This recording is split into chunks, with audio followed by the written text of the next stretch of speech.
Senator Lee. Senator Mohammed. Senator Mullen. Senator Moshe. Senator Pacheco. Senator Panya.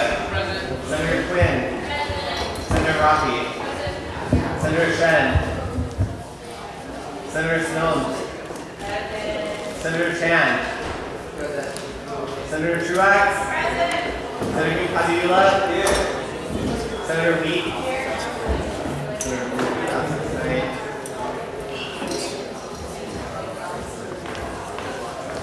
Senator Mullen. Senator Shen. Senator Wu. One last time, Mullen, Shen, and Wu. Okay, we'll close the rolls and move on. We'll start with our first report, representative to the ASUC report, and go into the UCPD report. Do you know where our reports are for the three of us? I got it.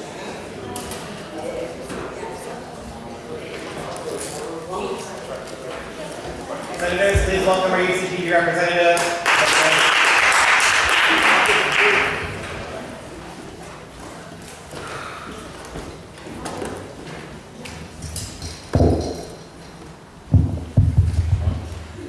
Good evening. I will start off by quickly going on what's happened in the last week, and then we'll talk about the stats that I brought up last week that shows from year to year what the changes were. But real quickly, just in the last week, we've had 2 laptop thefts, which is about average, 2 phones and 1 wallet. The biggest change is bicycle thefts are up again. We had 9 just since we last met. So what that basically means, coming back from the break, some people are kind of forgetting some of the things that we have to do to practice for safety. So we can remind some of the constituents some of the things to be consistent when you have a place where you can secure your bike. By all means, try to do that, especially with the housing areas. They have a specific spot that's caged in, so it makes it a little tougher for thieves.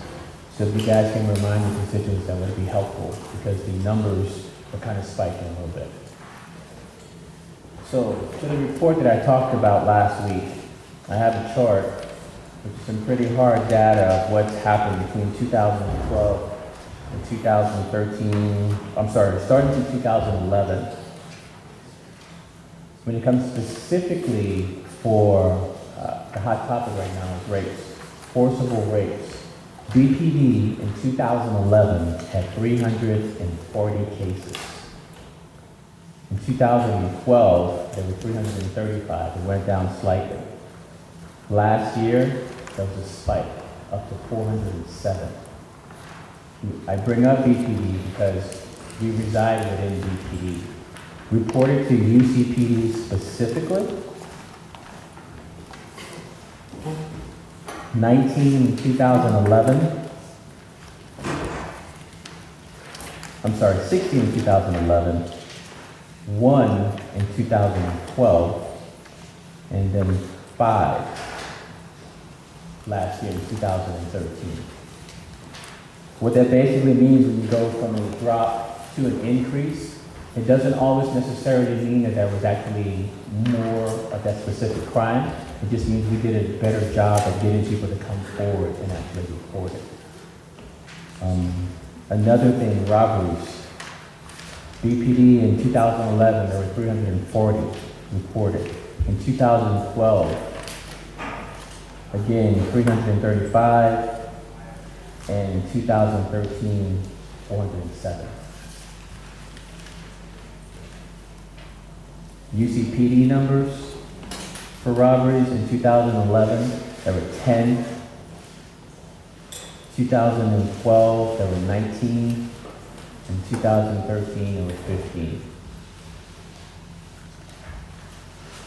Some of the other things of note, which is typically the biggest things that we deal with, are typically burglaries and theft. In 2012, UCPD had a total of 78 that was reported. In 2013, there were only 61 cases. For theft, which is our biggest thing because of phones, computers, cell phones, bicycles. 2012, there were 791 cases. In 2013, $686. So I just wanted to share with you because we were talking about a couple of times like increases in crime, or was it actually increases, or were we just paying more attention? It shows that for us, over the last couple of years, it's actually been a downward trend. BPD, on the other hand, which we do live in Berkeley, has increased some. That's all I have. Are there any questions about the report or just for me in general? Yes, sir.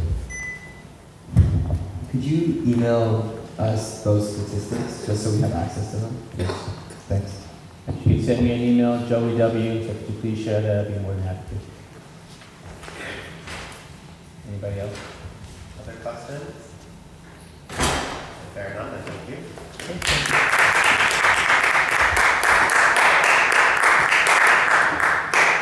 So, if we don't have chancellor's representatives or graduate assembly representatives, then we'll move on to the ASUC auxiliary report. Welcome, Rob. Hi, everybody. Okay, week 3, let's go.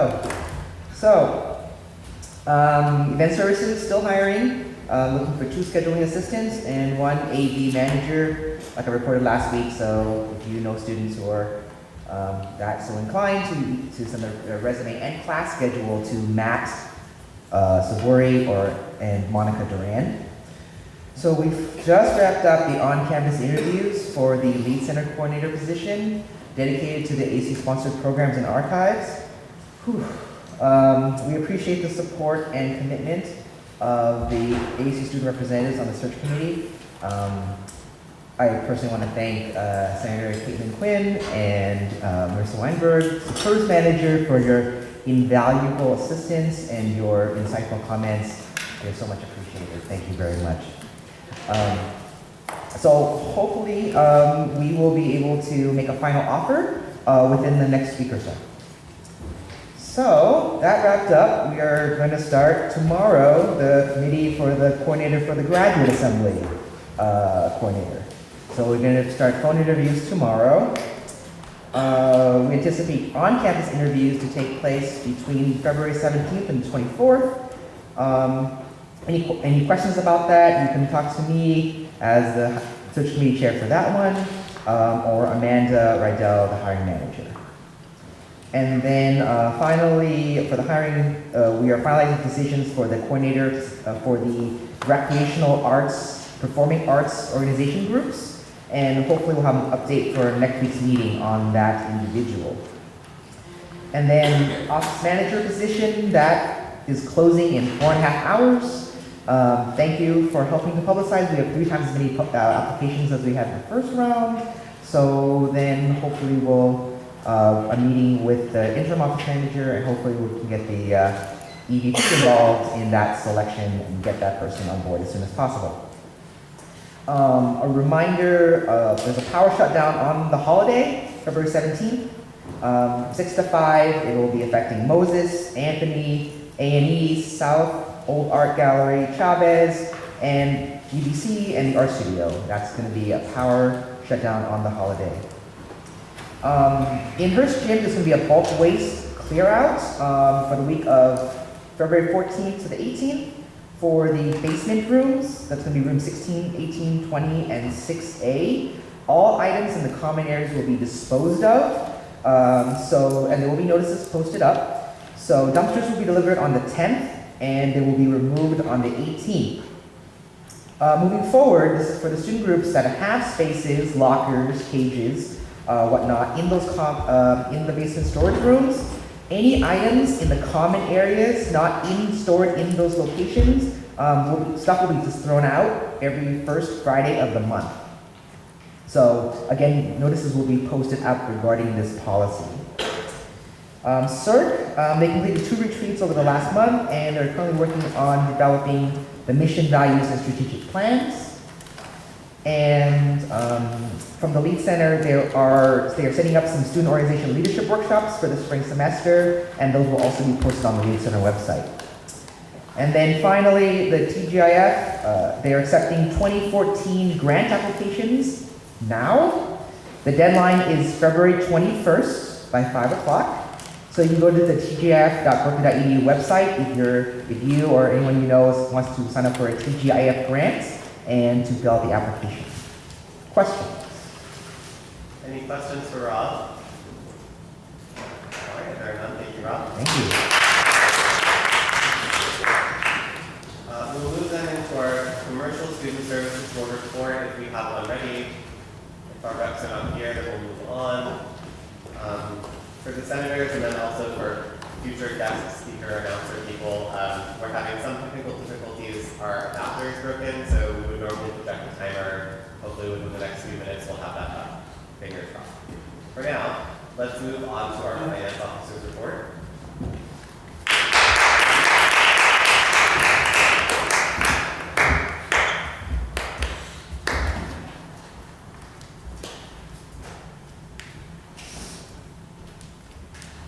Hello. Hi. So this week I was fully preparing for spring budgeting, so everything I did was like spring budgeting related. And next week I'll be doing a special order on spring budgeting, which mainly is like going through the application and see like any questions that you guys may have, you all may have. Yeah. Any questions? Yeah. Senator Fan. Can you, if you have more information, just expand on the quiz portion of the spring budgeting? Yeah, well, the purpose of the quiz, well, first of all, the quiz is going to be on the ASUC website. So the purpose of it is to to make sure that, because we're going to be having a video and also some workshops for our student groups. And so the purpose of the quiz is to make sure that they know all the basic information before they go into spring budgeting. I mean, they going to apply for the spring budgeting, spring budgeting, because there are like a lot of information that they need to know before they can like apply. And well, because I only have 3 weeks after spring budgeting is over to review all the applications, and I don't want to send them emails over and over again to remind them that you have to do this before do that. So I just wanted to make it more efficient. Yeah. Any more questions? Other questions for our Oh. finance officer? All right, thank Cool, you. cool.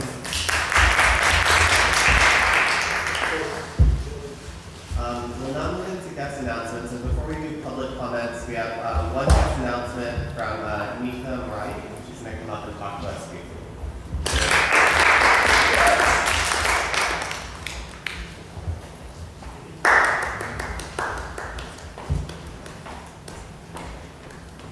Hi, so I'm the event planning intern for event services, and I work specifically with ASUC and GA events. So if you guys are planning any events, any conferences, meetings, whatever you need socials, just email me and I'll be working with you. I'll find you space. I can help you organize flyering, anything you want. I'm here as a resource, so just want to know what you guys want. What's your email?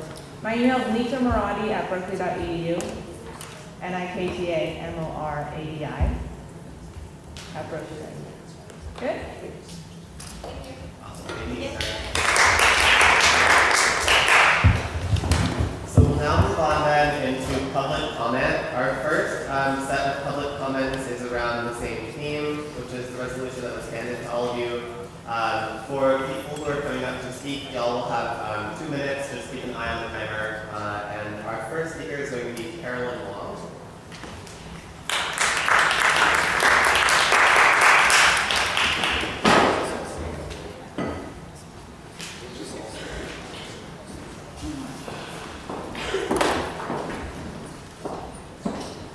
Hi, my name is Caroline Wong. I am a national organizer with the Coalition to Defend Affirmative Action, Integration, Immigrant Rights, and Fight for Equality by any means necessary.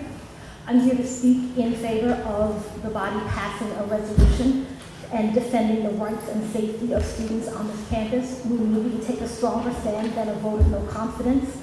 Janet Napolitano is an inappropriate and offensive selection by the UC Regents for the position of president. She's known as America's top cop and lead deporter. Her appointment, her selection by the UC Regents is an ongoing manifestation of their determination to privatize the UC system. This has manifested itself before in 2011, November 9th, when the police beat students who were fighting, who would occupy students, but who were fighting against an 80% tuition hike over 3 years.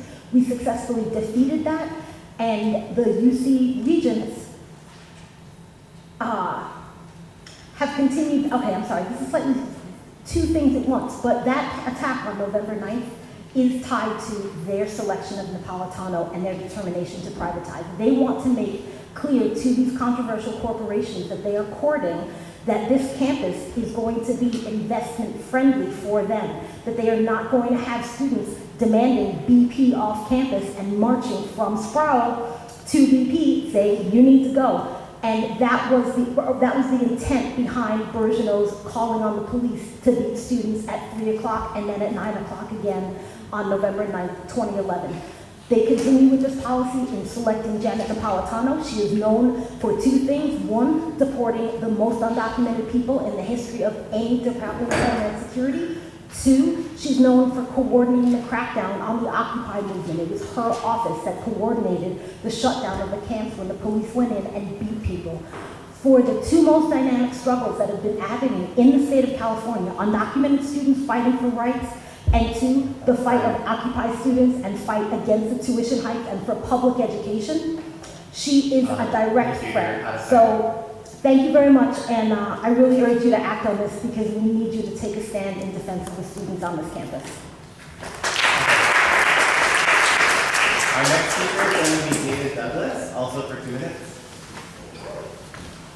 Hi, I'm speaking in support of the resolution to stand and take a stand to call for the removal of Janet Napolitano as UC president and replace her with a great intellectual, a great leader who can re-implement affirmative action, reintegrate this university, reintegrate UC Berkeley and UCLA, and stand for the full citizenship rights for all 11 million undocumented immigrants in this country right now. Our fight against Janet Napolitano has national implication when it comes to the immigration reform being debated in Congress right now.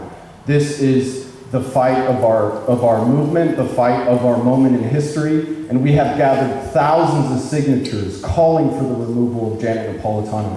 I'm running for ASUC president of this body with the Defend Affirmative Action Party, and this entire campus and this entire nation knows that our demand is for the removal of Janet Napolitano from the office of the UC president.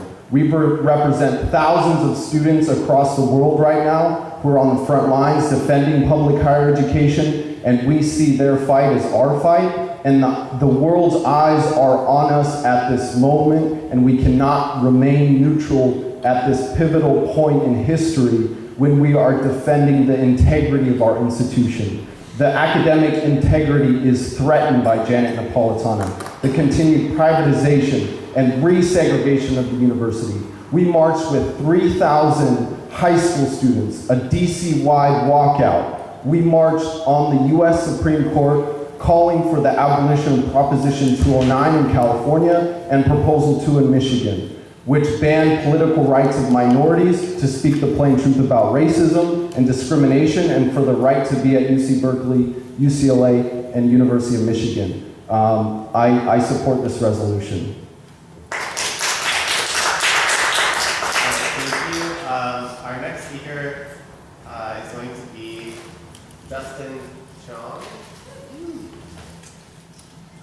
Hi, my name is Justin Chong, and I'm from BAM, by any means necessary, a national organizer, and I'm also a campaign manager for the Defend Affirmative Action Party, DAP. We filed a $15 million lawsuit to hold the university, the administration, Berkeley in particular, responsible for brutalizing the students. And we are going to continue to fight for justice and for free speech rights and to fight for racial equality, that they're not going anywhere. And we want to make clear that, yeah, we got our Chancellor Bergeneau because of his way that he was trying to brutalize students to put forward privatization. we want to make clear that, yeah, now we're fighting to get Janet Napolitano out because we will not tolerate the kind of second-class treatment and also the privatization. And this campus needs a movement, a student movement. And this body needs to get behind that movement, pass that resolution now. Yes. And whether or not like it's passed, we're still going to fight by any means necessary to win.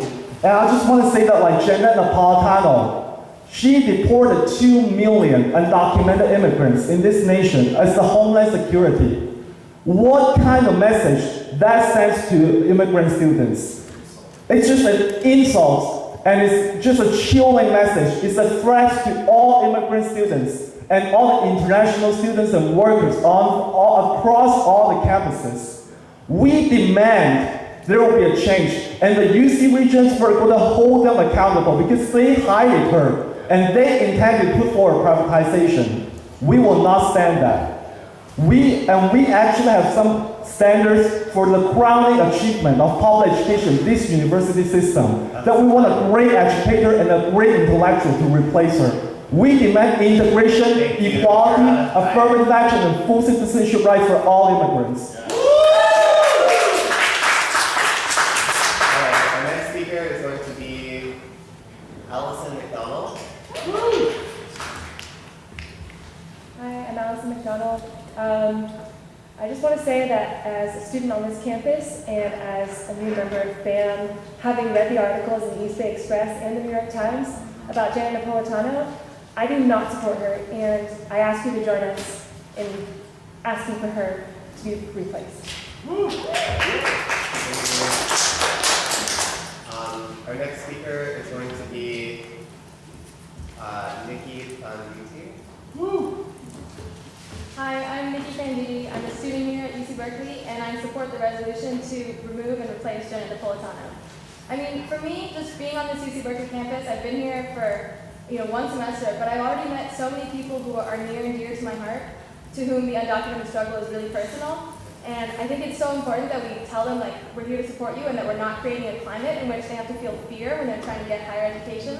It's completely unreasonable that Janet Napolitano was appointed because she's someone who does not stand for education and who stands for making this an unsafe place for undocumented students. And that is not what the students at UC Berkeley want, and that's not what they're about. So I think that all of the students really are in support of an inclusive environment, and Janet Napolitano needs to be replaced in order for everyone here to feel safe getting their education. Thank you.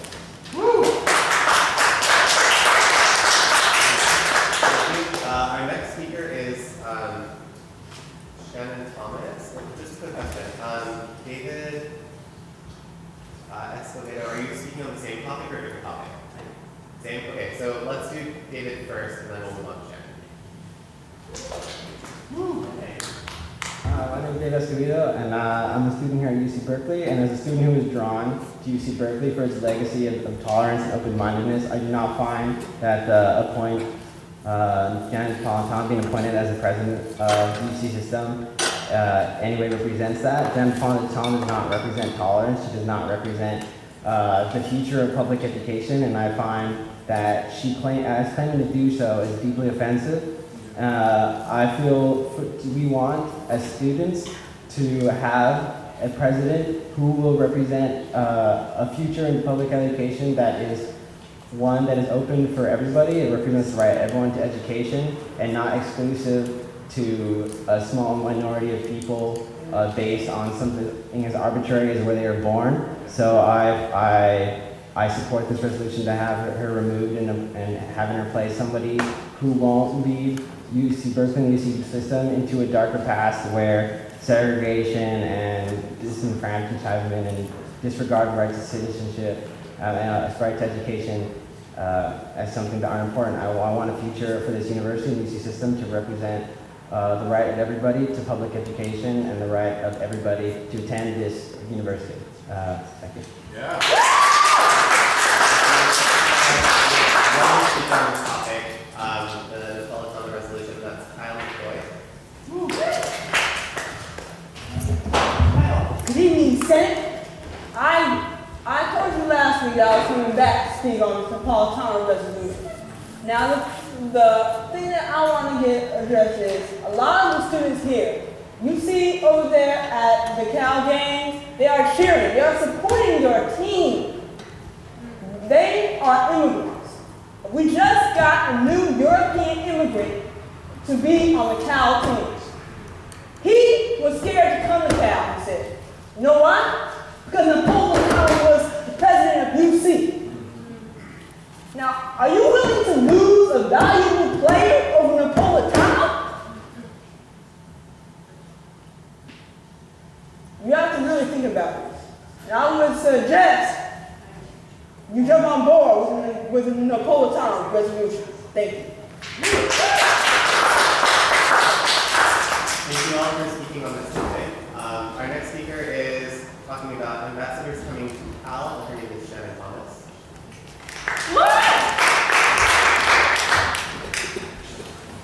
Hi everybody, my name is Shannon Thomas. Some of you may know me as one of the co-chairs of Squelch, but in one of my other incarnations on campus, I'm also the president of the All Up Tree Initiative, which is a student-led organization that deals with educational awareness on the Israeli-Palestinian conflict. In working with the San Francisco Mayor's Office over the last couple of weeks, we have a really exciting opportunity that I wanted to make you all aware of. In the next coming months, we are going to be hosting a series called Window into Middle East Diplomacy, an evening with ambassadors. We have a really exciting and cool opportunity to bring the Jordanian and Palestinian and Israeli ambassadors to the United States, to UC Berkeley, as well as part of the U.S. State Department negotiating team for the Israeli-Palestinian peace process. So the first event is going to be February 25th, featuring the Jordanian and Palestinian ambassador, and the Israeli ambassador will be coming in late April. And I'd really encourage you all to encourage your constituents to come out, come experience these events, get a really first-hand look into the peace process, into what diplomacy looks like at some of the most high levels in international engagement. Also, we'll be having VIP receptions for some selected student leaders, and I would love to have ASUC senators, as well as other student body organizers and leaders come out to that reception to come engage with the diplomats, as well as some of the city and local political leaders. So if anyone's interested, please feel free to contact me. I'd love all of you to participate and engage as much as possible.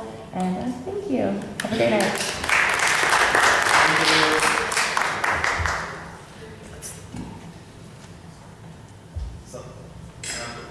We'll move on next then to the approval of the minutes from January 29th, 2014. Does anyone have questions about that, or is there a motion? I move to approve the minutes from January 29th, 2014. It's been moved, it's been seconded. Are there any questions, comments, concerns about the minutes? Senator Rozier? Within your microphone. Just a general question I was going to ask, if you know when we approve special orders go on the minutes for next week. So I was going to ask. Special orders go on the agenda. I'm sorry, you're wrong. Okay, great. Oh, so we just approve minutes, not the agenda. Okay, cool. All right. Okay, other questions about approval of the minutes for January 29th, 2014? If there are no objections, abstentions, the motion carries. We'll move that into new business, starting first with SB9, which will go to external, SB10, also University of External Affairs, SB11, University of External. Does it need to go to both of them? Okay. Thoughts from the committee chairs on this? Like, finance committee, are you comfortable taking this by yourselves? Authors of the bill doesn't take stances on anything? I say give it back on. Okay. So, question though, so the new office manager normally reroutes things like this because we do allocations through funding requests. So is there a reason that this came forward as a bill as opposed to a funding request? And for finance committee, like, what is your thought process? I'm so sorry. Senator Reed? My initial reaction is that it wouldn't be able to go through the application process because it isn't for a specific student group, and the application process is like specifically to get money for student group. So, I'll speak to that. So there is a specific student group, and then they are applying for funding as well. But then my chief of staff accidentally put in the bill, and I didn't remove it. So I apologize for that. It was meant to be struck from the bill. Yeah, I mean, it looks it looks like this would all fit into the template of the funding request, if I'm not mistaken. So for finance committee, if you all are comfortable fitting this into a template of funding request, since it was technically submitted on time in the incorrect form, I'd like to defer to the finance committee on what they want to do with this. Whether they want to take this as a funding request right now in the current cycle, or Senator Mohammed, any thoughts on this? Well, I think it's really unfair to all the other student groups who have to go through the entire process of filling out a form on counting. If the student group could just do it online and then just Yeah, that's totally fine. Okay, so SB 10 will not be sent anywhere right now. We're going to do that as a funding request online. I know this is the first year we're doing the process, but the senators, if y'all are having your staff work on things, the funding form is pretty intuitive. Please have them do it that way to avoid confusion and make sure that it's fair, since we've done every other financial request in the other form this year. So SB 11 then, I assume, will go to external, and then finance committee. So basically 9, 11, 12, external, 13, finance committee. Does that match with the author's intents in sending those committees? Okay. So is there a motion to send those bills as articulated to the respective committees? Second. Motion, it's been seconded. Are there any objections to the motion?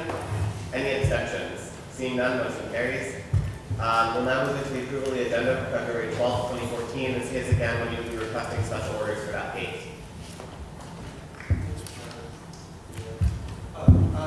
So I talked about this last week, but Dennis and I will be, and possibly other senators as well, will be a special order on spring budget for next week. Okay.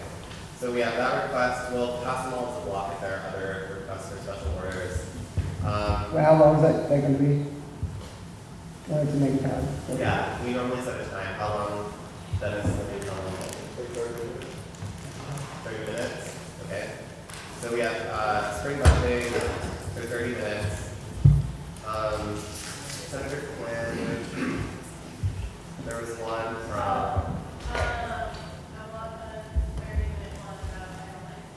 Okay, that's what it was. Okay, so we have one on finance and spring budgeting, and then another one on Title IX, each for 30 minutes.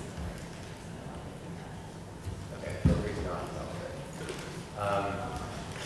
Okay. Are there any other requests for presentation and special orders for next week? Okay, so if there are none, is there a motion to approve the agenda for February 12th with the 2 special orders as they have been articulated? So moved. Second. All right, it's been moved and it's been seconded. Are there any objections to the motion? Any abstentions? Seeing none, motion carries. We'll move into executive officer report, starting with Office of the President.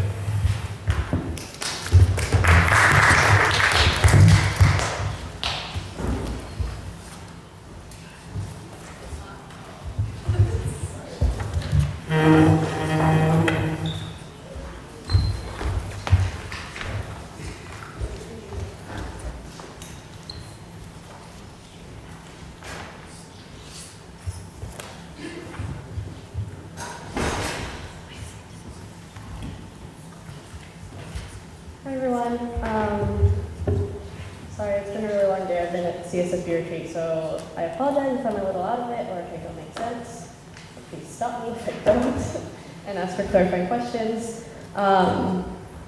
Okay, so I'll touch on the things in my report that I didn't get to fill out because they were meetings that happened between Monday and today.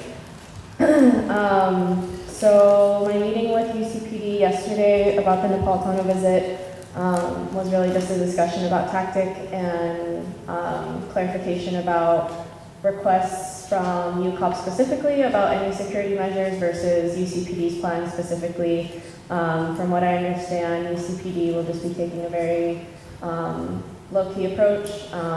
It doesn't seem as though there's going to be a lot of blue uniform presence on the day of the Napolitano visit, and it looks as if everything should be fine in terms of student safety and ensuring students have their rights to protest or whatever they may be planning on doing that day. I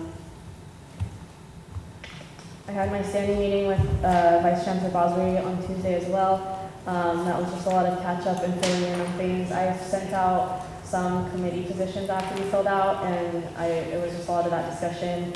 I'll be sitting on the Chancellor's Advisory Council of Campus Climate, Inclusion, and I forget the last word, but it's only meeting twice this semester, and I'm not too sure yet about the charge, but I'm pretty sure it coincides with the working group regarding the campus climate survey that will be coming out that was administered by UCOP last year. We are hoping for the release of the results from the campus climate survey last year sometime in March or into February, I believe. CSSB retreat today. There are a lot of things that I can't talk to you about in open session that hopefully one of our CSSB reps can come and talk to you about in closed session. And I'll leave it at that. Otherwise, in terms of just commercial revenue generating space and everything with Lower Sproul, we're progressing, we're on track with the project, and things are still looking really exciting. The Office of President will be launching the second part of the Cal Consent campaign, hopefully on Valentine's Day. It'll be centered around the idea of consent between partners, since it is statistically more likely that sexual assault does happen between people that you know already.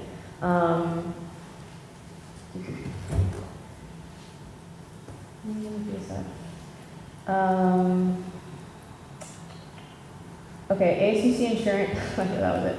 Insurance and events update. So basically, if there is an event, so recently, okay, let me backtrack more. The pillow fight that the ASUC Office of the President wants to put on, that was rescheduled to Valentine's Day, kind of triggered like this insurance lookover on the university side. And as it stands right now, the call from risk management of the university is that the ASUC, unless it's doing student government functions, because as it's recognized as the official student government of the university, the ASUC is doing student government functions, it can be covered by insurance. So since we run the elections and say someone tries to sue us for miscounting votes for elections, we would be covered by university insurance. They would go to bat for us, right? Even outside of our attorney ourselves. But allegedly, programming that is charged from ACC executive offices or Senate offices aren't covered by insurance. So the pillow fight that we were trying to hold wasn't going to be covered by insurance because it's not necessarily a student government function. It's a kind of an operation that the ACC takes on its own. It was described to me today by the legal counsel from the university, David Robinson. So he can come in and explain it more to you if you want a further explanation. But basically we can decide whether or not we want to have our own insurance or register a student group to partner with the AACC.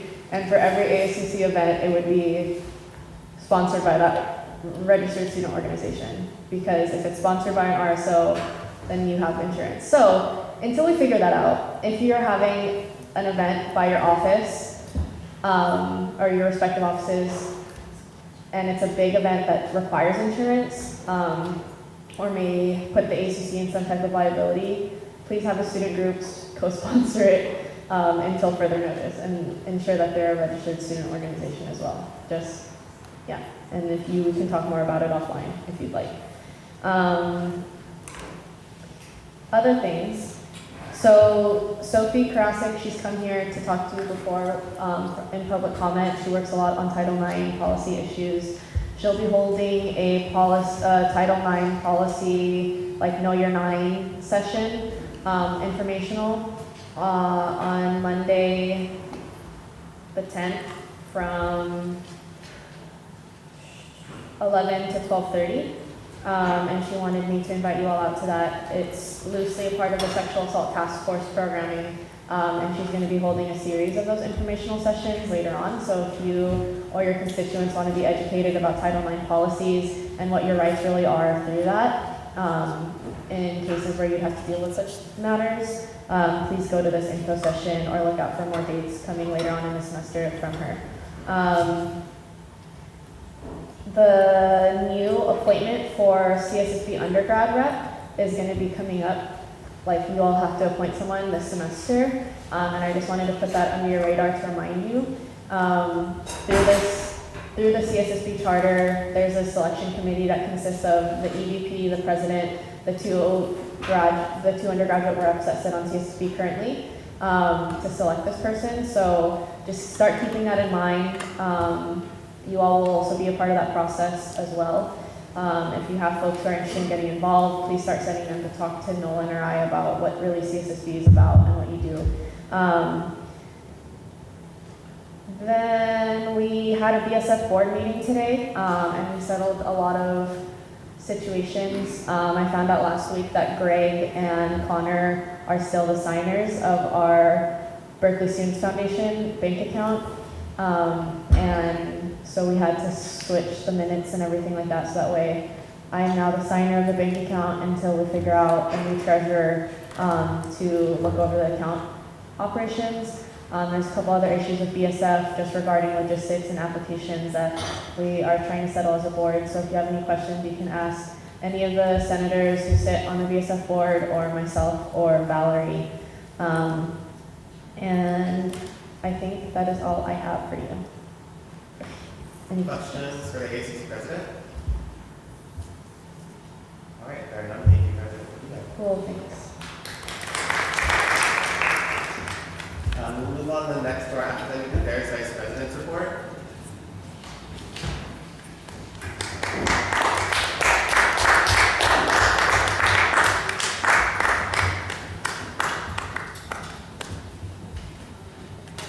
Hi everyone, hope you're having a great evening. So to elaborate on some of the parts where it said I'd report back, I'm going to do so at this moment. So we met today for the safety committee, and we were joined by Georgina Barnes, who is the executive chair of LNS, and Bob Jacobson, the executive dean of LNS. And our conversation constituted more of an extensive conversation not only around breadth requirements, but also a program that they're launching as of next year with freshman students that is going to allow for people to be paired up with advisors in LNS and get at least a minimum of 30 minutes within their CALSA to be able to talk through different, academic options, major options, and just like largely kind of introduce them to a more holistic advising component. So we talked about that and just how to strengthen the outreach and development of that program. Also about potentially creating a new computational science campus requirement. I know that's something that Bob Jacobson personally is invested in, so potentially looking at having something similar to the AC requirement created for increasing literacy around computer science and different things that he himself and other individuals have expressed a strong interest in having be a campus requirement.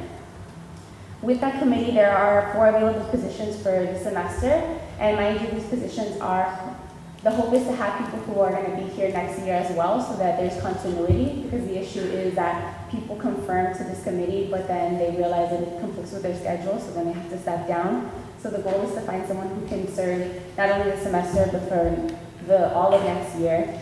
And the departments that currently have vacancies for student representatives are LNS Biological Sciences, LNS Interdisciplinary Studies, and LNS Art and Humanities, as well as one position from CED.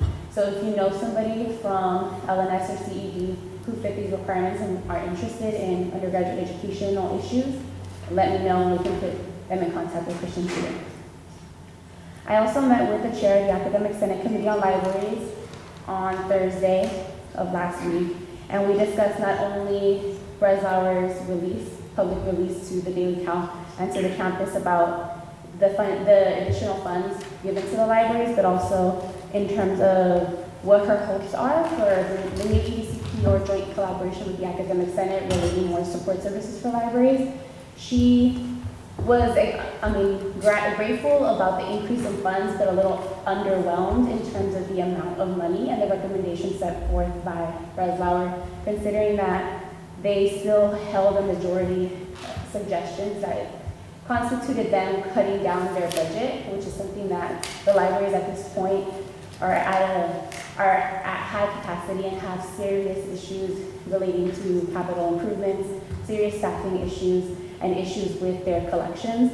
So the library is still an area that requires strong advocacy, and I've talked to the chair about potentially removing the current student representative on that committee that she told me personally actually does not attend the meetings, which I was not aware of. So we have to formalize the process to reappoint an interim, which will probably be myself, because we do need to be represented as students on that committee, given that this is such an issue of high priority.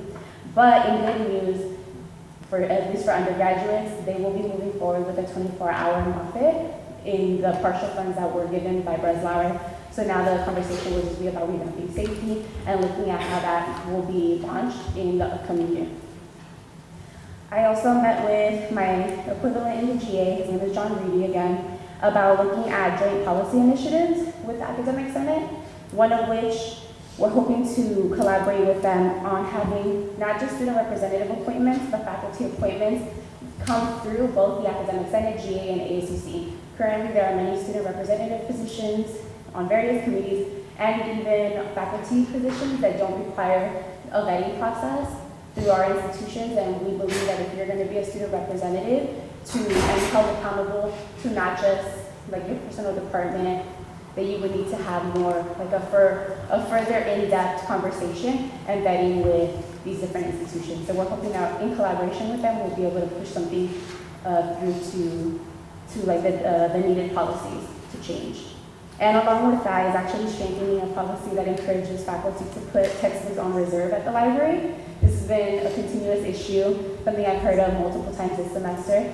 And the way that the policies are outlined, there are like a series of recommendations that are set forth for faculty, but there isn't anything that requires them to actually put textbooks on reserve.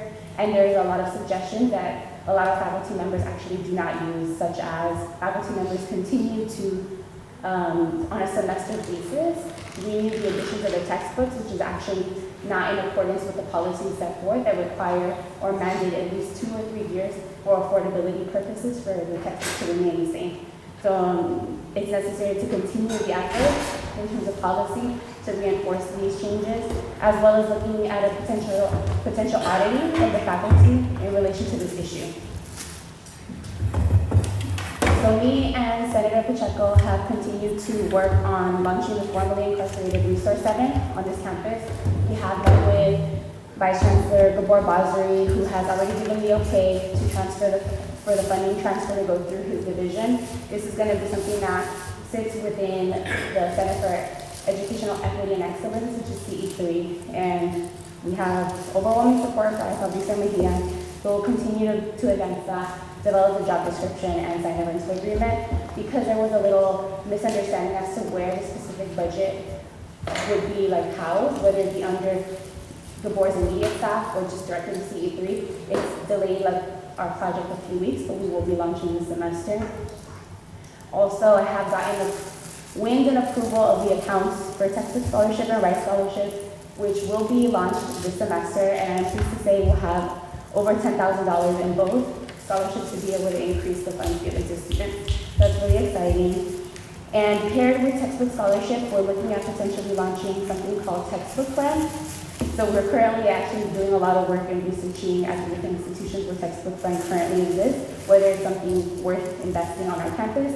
And it's something similar to like the free and for sale Facebook website that exists, where people can kind of buy and sell and exchange books to one another. The difference is that it's supposed to be a more secure website, and you would use your college ID to set up an account, and you can meet up with individuals and sell and buy books online. So we're trying to assess whether that would be a good investment for the AEP to continue on in following years.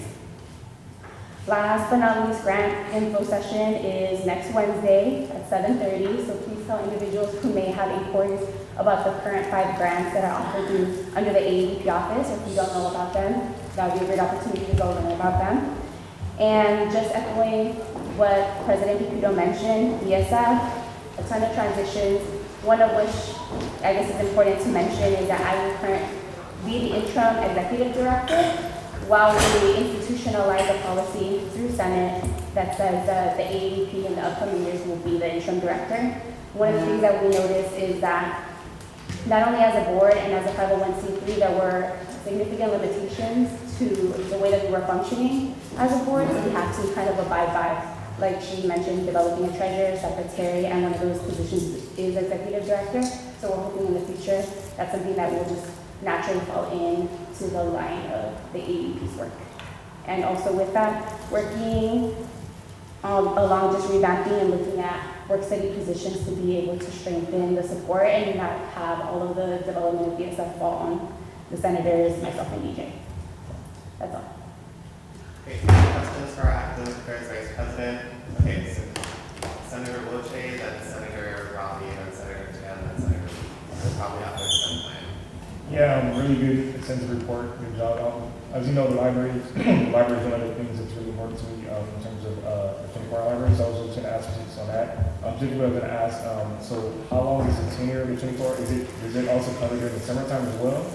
And is the funding for 1 year, 2 years? Is it just a temporary thing? You could ask me. Can we get a motion to extend time by I someone move to else? extend time by 6 minutes. All right, there's been a motion. Great, different number. Okay. So, Objections, abstentions, great, thanks. so currently the money that was awarded by the outgoing EDCP doesn't mandate how long or how specific the pilot program has to be. I know Betty Deacon and myself wanted to make it a 1 month pilot because we have to assess not only how much the increased cost would be to uphold the program, but receive buy-in. We want to kind of do it like as a test and like as an actual pilot, because we wouldn't want to offer it for a semester long and then not have enough money to continue the process. And that's the biggest concern, at least I got from the Academic Senate Chair, that she wasn't necessarily that happy with the release of the additional funding, because for them, they still need several millions of dollars to be able to manage the upkeep of the way that the library currently exists. So that's a significant issue because there's a number of individuals who are advocating for increased library services, which we're not even at the capacity to engage in that conversation because there's significant funding issues with just keeping the current state of our libraries intact. And I'm sorry, what? When is it pilot? So we wanted to push for it to be this semester naturally, but in line with the additional funds given by Bauer, it'll have to probably be launched fall of next year. All right, Senator Rocky. Thank you for your detailed report. At the bottom of the second page, there's a note about Senate responsiveness to allocation meetings, and it mentions that a couple senators should be removed after the bills pass. I'm just wondering to what bills is this note referring, and if you could elaborate on this a little bit. So, for example, like the one removal of the student representative, like on the libraries committee, is the current senator that, to my knowledge now, like the chair has mentioned, has not once attended one of the meetings. So that's a significant issue. So there are some academic senate committees that like everyone, so senators and other student representatives are charged to report back to my director of academic senate committees, and that has been a fluctuating relationship. So it's difficult because, yeah, I understand that senators today especially have a huge amount, like a huge workload to contend with, but also recognizing that this is inhibiting the opportunity for individuals to engage in advocacy work related. So there's some pitfalls that we're going to be discussing actually this Thursday. We're going to do like a strategic plan meeting, me, Andreas, and the 2 committee directors. But I know that personally, Tom Lee, my grants director or coordinator, has expressed extreme issues with some of the senators that sit on like the grants committees, and that he wishes that he can remove them. So definitely having to first talk to the senators, because it takes a long time to remove someone to appoint someone, and I don't want to like stop the timeline in which we're like allocating funding, because especially when it comes to money, the time it takes for reimbursements already, to me, in my opinion, is too long, so I don't want to delay those issues. But there has been some issues. All right, Senator Tan. Hi, can you just tell me when Nancy will be meeting for the Rice Scholarship Committee? So I I definitely told both Textbook and Rise to limit their amount of contact with the senators and like calling a committee meeting, because I knew it was going to be a waste of time before we could ensure that the money was in an account and we can approve, like I could say with certainty that this is the amount of money that we have. So now that we know that the account numbers have been established and the accounts are there and the money is being transferred from not only the spring budgeting but also the issues with PSF, we can move forward and actually launch the programs. So she has a tentative plan, but I wanted those like more logistical funding issues to be hampered out before she met with y'all and kind of estimated, oh, this is kind of what's happening, but it's not happening, and I have to call another meeting. Okay. I just want to remind senators to feel free to ask questions off the floor, offline, so that, especially if it's something you can anticipate based on someone's report. So Senator Wheat. Sorry, can you just repeat the date of your grant workshop? Oh, it's next Wednesday, so unfortunately during Senate at 7:30 in 114 Hurst, so Senate Lounge. Okay. All right, so if there are no more questions, then thank you. We'll move on then to a report from the Office of the External Affairs Vice President.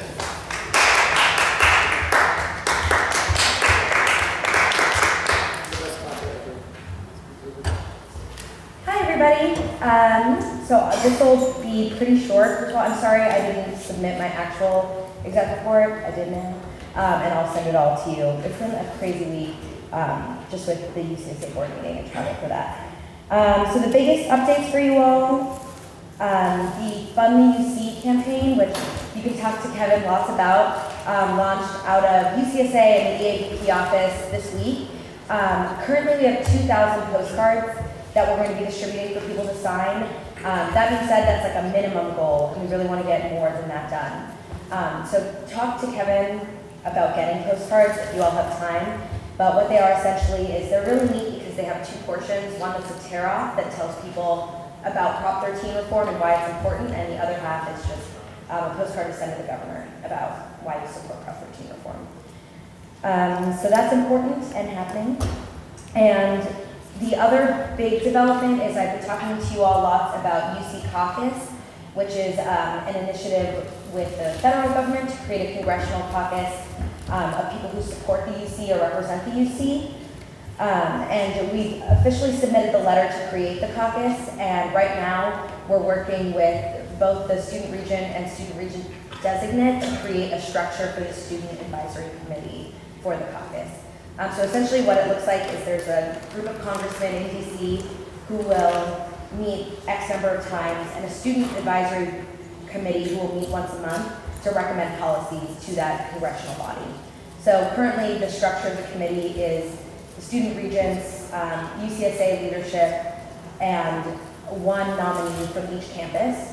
And we'll have kind of like the definite structure probably within the next week. So if you have ideas or input, feel free to talk to me about that. I've been meeting with a few people from the city about some initiatives that I've been working on and some that you all wanted me to bring up with them.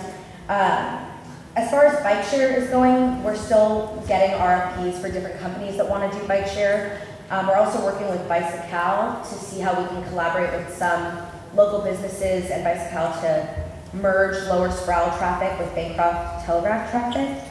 We're looking into a proposal for better safety on Channing Circle. So we talked about the possibility of getting rumble strips on the circle, which are really inexpensive but pretty effective. They're the strips that make, like the little bumps that make your car rumble when you drive over them. But they're like a cheap solution as opposed to getting like an extra street light or a stoplight. So we're looking into the cost of that and whether or not that would be feasible, as well as a sign that just says like, please slow, beware of pedestrians, because it's strange that it doesn't already have that. We did talk about currently in the city, there's a moratorium on new lights, which means that the city has a fund. There was a lighting tax that contributed specifically to developing new streetlights in the city, and that tax was not renewed, and so currently there isn't actually money allocated in the city for streetlight maintenance or new development. Because the city submitted a proposal for LED lights, those are currently being rolled out, starting with Telegraph and then moving up. But as far as building new lights, that's kind of an interesting place where the city doesn't really have the money, and it shouldn't be completely the burden of the university to fund the street lights. And so we're trying to find some way to make that happen. One solution we're looking into is solar-powered street lights, because they don't cost the city money in like maintenance and energy, are a possibility for us to get that jointly funded. So I'll keep looking into that and keep you all updated. Last thing about Telegraph, this is just an interesting development. There's talks about new businesses that are coming into Telegraph, and there's a potential for a farmer's market on Telegraph sometime in the spring, and that's looking like it might happen within the next couple months. It'll be solidified. So if you do have opinion or experience with farmer's market or groups that might benefit or have thoughts about that, you should totally let me know and I'll pass those on. Also, a fun thing that I learned is there's been a proposal submitted for a new pizza place called Beyondies across from Blondie's. So the interesting drama of Berkeley business. So I thought that was pretty amusing. This past weekend was the UCSA board meeting in Merced. I've never been to UC Merced before. It was lovely, so wonderful. I saw more cows than people, which is great. Or they're beautiful cows. Just the biggest updates from the board meeting are we, as a board, recommitted to join the Refund UC Coalition, which is the coalition of groups that passed Prop 30. So we'll be working with them on a bunch of initiatives. Their big things are property tax reform, as well as closing corporate tax loopholes. So things that we all agree with on the UCSA space. Next week there'll be a press conference with ASUC 3299 about encouraging the UC to come to some kind of agreement for their contract. So I'll be speaking at a press conference in Sacramento. That being said, I'll be driving alone, and I have 4 more spaces in my car, so if anyone would like to go to Sacramento with me to that, you should let me know. And that's Tuesday, and the press conference is at 10. There will be a UCSA newsletter finally. That was something that was supposed to happen with the organization and always dies. But now that we have a committed communications person, that will be happening again. And the last thing I wanted to bring up about UCSA is we're discussing individual campuses' mental health policies and how on a system-wide level we can be better advocates. So I've been speaking to the Office of the AAVP, but I know a lot of you have mental health components in your platforms and what you're working on, and I'm not super knowledgeable on kind of our campus resources and where we're lacking. So if you have experience with mental health policies on our campus, I would love to meet with you and discuss how we can better create system-wide policies to advocate for mental health. And then we have our tentative list of people that we've accepted to LegCon. So LegCon again is in DC, and it looks like we have the funding to take 10 people. So that being said, we can't take everyone. So once we kind of come out with that, I'll be happy to talk to you about why we decided on who we decided on. And we're going to try and take some senators, but a lot of non-elected officials who don't usually get the opportunity to go on these conferences, which I hope you'll understand. But we're looking for more funding to take more people. But we'll have a final list, and people will be notified by Thursday. As far as SLC, which happens in Sacramento and is April 4th to the 7th, the application for that is going to be released next week, so look out for that. Also, our lobby core decal is starting, so for those of you who haven't seen it or haven't looked at the flyer or seen the messages, I'll forward that again to you, but that's something that you can take, you're welcome to take, or encourage your constituents to take. It's a really neat thing. Oh, and then the last thing was, I was asked to remind you that the Telegraph and Channing Garage, the big red one, offers now 1 hour of free parking. And some people don't know that because it didn't always do that. But a lot of people, we're trying to deal with how expensive the parking has gotten in Berkeley, and there's not a lot of parking. But just so everyone knows, the Telegraph Channing Garage offers an hour of free parking, which is nice if you are picking up books, for example, and you need a car to do that. You can just drop off your car there. Yeah, it's a good. That's the most excited you get for everything. Cool. I yield the questions. Okay, question, Senator Hyman. Yeah, I'm not sure if you get a vote on it, but I would vote against the new pizza place and maybe offer a suggestion of a new taco restaurant. I feel like we have a lot of pizza places in our Baggins Street area. There's 2 new ones on the Durant. There's the Archer Basile, and then there's the blue one you're talking about. Pile. Yeah, we replace walls. Yeah. It's like interesting high concentration That's right. per capita pizza. I agree. And you know what the weirdest thing about that is the owner of Blondie's also owns the Beyondies, I think. But that's him doing that as well. So I think one thing I'll say is I've been working a lot with the TBID in the last couple weeks and asking them, you know, we as students have a lot of ideas of what we want to see on Telegraph. And for some reason, we've never been able to kind of create a strong forum where we communicate, like, we want X, Y, and Z businesses, and the business owners hear that. So we're working on a couple new initiatives to hear from you all and your constituents what you'd rather see, if not a Beyond These. Can I motion since I'm around? Sure. Second. Yeah, so I was just gonna ask about the good job working on the, I guess, China Circle thing. So I was gonna ask, what about stop signs? Have you go over that? Yeah, I guess stop signs are difficult because it would require a lot of permitting, and people are not fond of stop signs there. It's been like brought up before, and people like the yield. But I think it's more practical to look into ways to slow down the traffic than stop it completely, especially because that area gets really heavily concentrated in the morning commute. If you ever try to drive on Piedmont during that time. Yeah, exactly. So I'll keep working with you on that and keep you updated, and maybe you can come into our next meeting with me or something. Senator Wheat. I was just wondering if you knew if the Blondies Beyondies incident has anything to do with the Dream Cream incident. Like, probably they're all owned by the same human being, but I'm not sure. But I'll send you all the fun Berkeley side articles about the drama. But it's similar as usual. So yes. Right. Is there no other questions? Thank you. Final talker later. Thank you. So we'll move on to our report from the student advocate's office.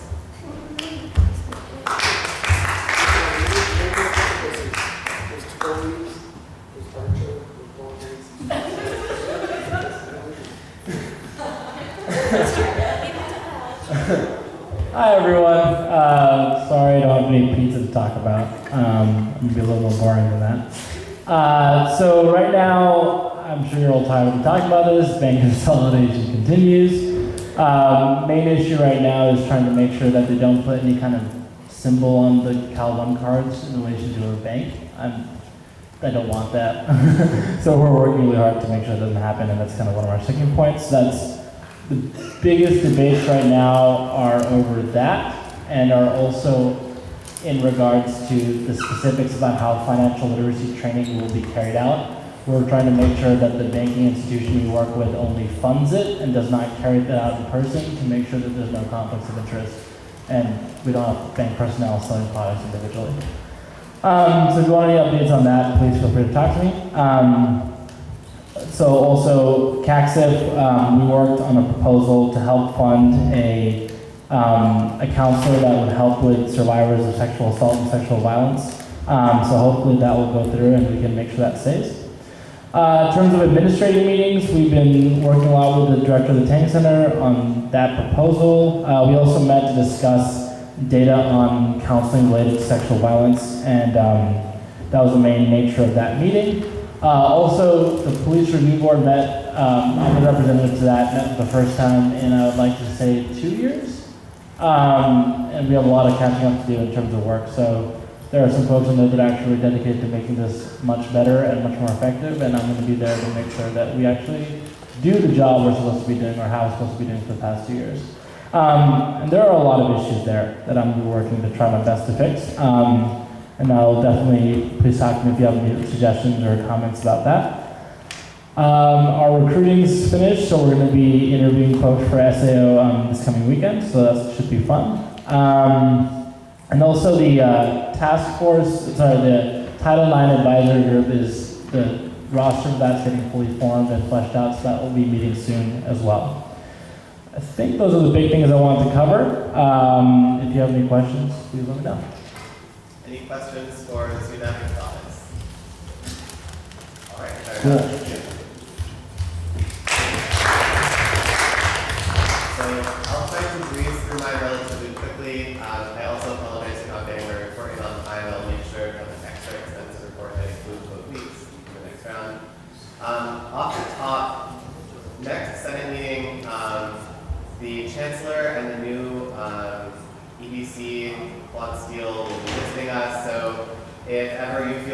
compelled to like dress up or present yourself professionally, this perhaps might be a good time, just a suggestion.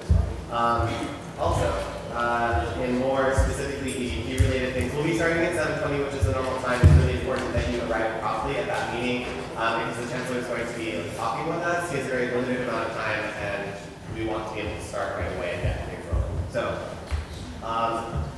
on EDP related things, the Cal Lodge RFP process has closed. We received like 6 or something, I think 5 graduate student groups and 1 undergraduate student group, I believe, put in proposals to do the business plan for the Cal Lodge. So we're working through those right now to find the best person that can not only give us all the things that we are asking for in the RFP, but also the need for our timeline. On sustainability, it's been a really active week with sustainability related stuff. I began meeting with folks about moving forward on getting the university to buy into the idea of a sustainability master plan for the universities because we have so many different efforts going on totally separately and ostensibly unrelatedly. So that's in progress. Perhaps worse news is that the Keystone XL Environmental Impact Report, which was commissioned by a private corporation that has worked with TransCanada and other corporations in the past, they created the environmental impact report that basically says Keystone XL is no big deal, which sucks. And so there was a vigil about that. They're happening all over the country. There was a big protest in San Francisco this morning. EDP sustainability folks are sort of working with the campus groups, the student groups that are interested in that, to make sure that we can support them in any ways that they need help. I'll leave web and communication related stuff to Joe. New developments on that happening, of course. I presented today at the ACC Cal, which is like huge. It has lots and lots of people in it. I think they have 150 people registered, which is really awesome. Very excited to see so many people engaged in the process of learning about their student government. We'll be having important conversations coming up about the possibility of including space for the food collective in Lower Sproul. This has been a conversation that's been going on for years. It is the standing position of the ASUC that the food collective should be allocated a space in Lower Sproul. And so we're now like renewing the conversation with the food collective to see like kind of what the needs are, what types of spaces we have for that allocation, or other ways that we can be helpful to this student-run, cooperatively operated business. I'm going to be working with our finance officer and the finance committee chair on the new possible new model for financial forms. For those of you who have had to work with the accounting forms, you know that there are limitations to them. You have to attach a separate Excel spreadsheet. There's not a built-in table, like that sort of thing. Campus Labs, who runs Cowling, has created a new and vastly superior way of us doing finance-related stuff. And it's a form, but it's very different from what we're doing right now in a lot of ways. So I'm going to be in the process of vetting that with them after the Campus Labs people did a conference call with us to sort of demonstrate it, to see whether or not we want to roll that out this year for spring budgeting and for the rest of the semester, or whether we want to postpone the implementation until the fall after we work the kinks out. That's going to be a finance committee decision based on what you all think would be best. So, lastly, one thing that President Pepito wanted me to touch on is the idea of the student technology fee. That's going to be coming before the Senate for you all to make a decision. So I am on the student fee referendum committee, and I don't want to like editorialize the student technology fee too much, but if it's not substantially different from the previous one, here's like the context of the student technology fee. It's really cool that students get Microsoft Office and the Adobe Creative Suite, right? It's awesome that that happens. However, even though students were like mass purchasing them and like 30,000, 35,000 students are paying into this, if you add up what we're paying into that for the Adobe Creative Suite and Microsoft Office over 4 years, paying that fee 2 semesters every year for 4 years, we are paying at or above the full normal price. There is no cost savings to students as opposed to just buying the software. The kicker, the awesome part is that apparently the whole plan was put into motion and the fee was implemented primarily so that faculty and staff could get access to a better version of the Adobe Creative Suite than what we have as students. And so essentially we're subsidizing a campus project that if it's really intended to go to faculty and staff should probably be paid for by the campus and not for student fees. So we have to wait. UCOP is still producing or vetting the language on the new student technology fee referendum. It's just something to be cognizant of. It's going to be coming before the Senate. I think we have some really critical decisions that we have to make as far as what types of things students will be footing the bill for. So I just wanted to put that out there. Again, this is the last proposal. I don't know how different the new proposal will be, but we'll see and we'll vet it when that time comes, but I just wanted to put it on your radar. And that's all of the highlights, I guess, that I have for what's happened in the last week. Looking forward to questions. So Senator Feynman, Truax, and Moshe. Yeah, on that same note, do we know, I mean, maybe this is when we get the proposal, we'll have a better sense, but what percentage of students actually download the software to make it worth their while? I don't have that number, but we can try to ask the budget office for it. Okay, yeah, I think that's important. Thank you. I used to be on Student Technology Council, but I just stepped down and someone else took my place. But I do have the survey results for that, so I'll get that to y'all ASAP. Also, I thought that the Student Technology Fund was created by the Student Technology Council. Well, anything that is a student fee has to be put on the ballot by Right. ASUC. But I thought that they drafted it, and I definitely thought that the intent wasn't for the students. Like, because, I mean, on the survey, like, as well, y'all will see, it's very much like most people download Microsoft. Like, it's a vast majority of students. And I also thought that there were talks about allocating funding to, like, this greater, like, I guess, like, greater fund for, like, different technology advances to occur, like, at Yes, that's also accurate. Basically, like what we asked for, and again, UCPD hasn't fully produced the language yet, but like what we asked them to build in is something equivalent to like something like TAXIT that's allocated by students, but only for technology-related projects. Right. Whether or not there are going to be like substantial cost savings built into the other parts, like the Adobe Creative Suite and Microsoft Office, has yet to be seen. But yes, that is a component of it. And again, like we'll be able to talk about that when UCPD produces the final language. Okay, thank you. Yeah. Yeah, I have two sort of questions. First is going to ask, like Keystone Pipeline, do you know when President Long is going to make the decision for that? Nobody does. It will be sometime in the next 3 days. Okay.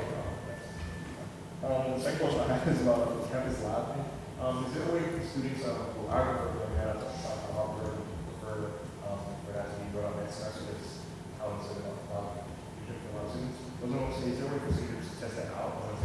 It's not just have instead of being needed, how easy it is to use. I mean, we've been testing it as ASUC, like, so I and then the Harvard Graduate Assembly have been like sort of directing campus labs, and then last year's executives also put in their input into the creation of this form. So the form has been like several years in the making, and when we roll it out, that will be the first time that student groups are actually using it. It's very intuitive, and it's not, I promise it is not more difficult than the form that we have now, which is intuitive-ish, but this is much easier. So again, that will be a determination of the finance committee, so that's not my call. Yeah, no, I'm just saying, I'm very sure I'm going to do it. It's just a small idea that hopefully, probably, student groups, Right. I mean, I'm deferring to our finance officer. Okay. All right. If there are no other questions, moving on. Okay.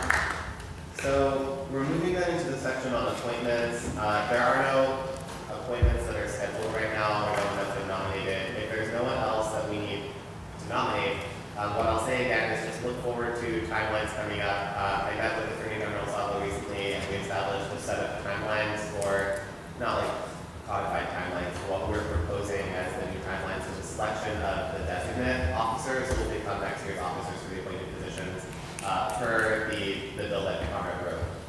So look forward to that. We also have a couple of positions, or at least one that's now become vacant as a result of a resignation recently. So we may or may not have to fill that in the very near future. And that's, I guess, all that we have under appointments.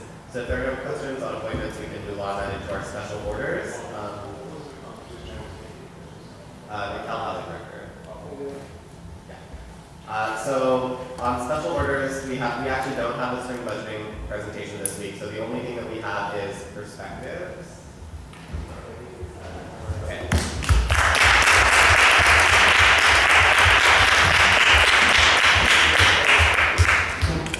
Please pardon us for one moment while we work with event services to connect the laptop up there.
Great, thank you everyone. So I'll hand it over then to Darren and Connie.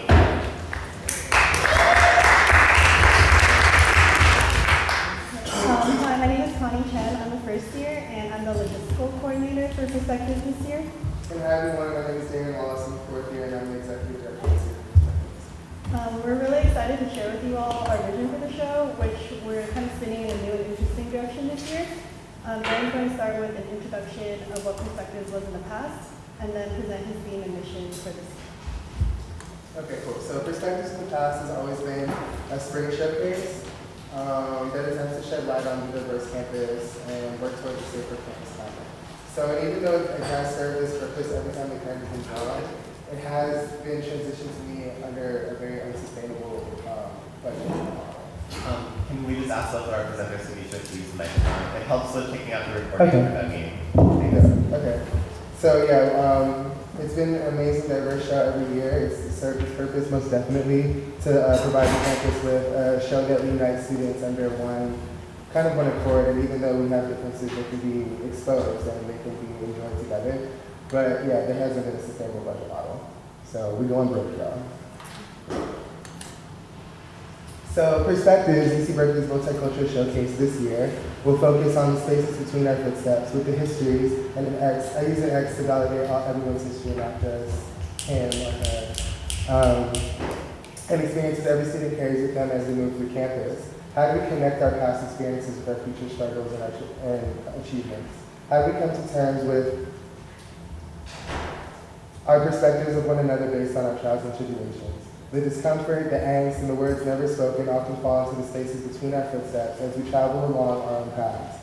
Perspective serves as a space in which students,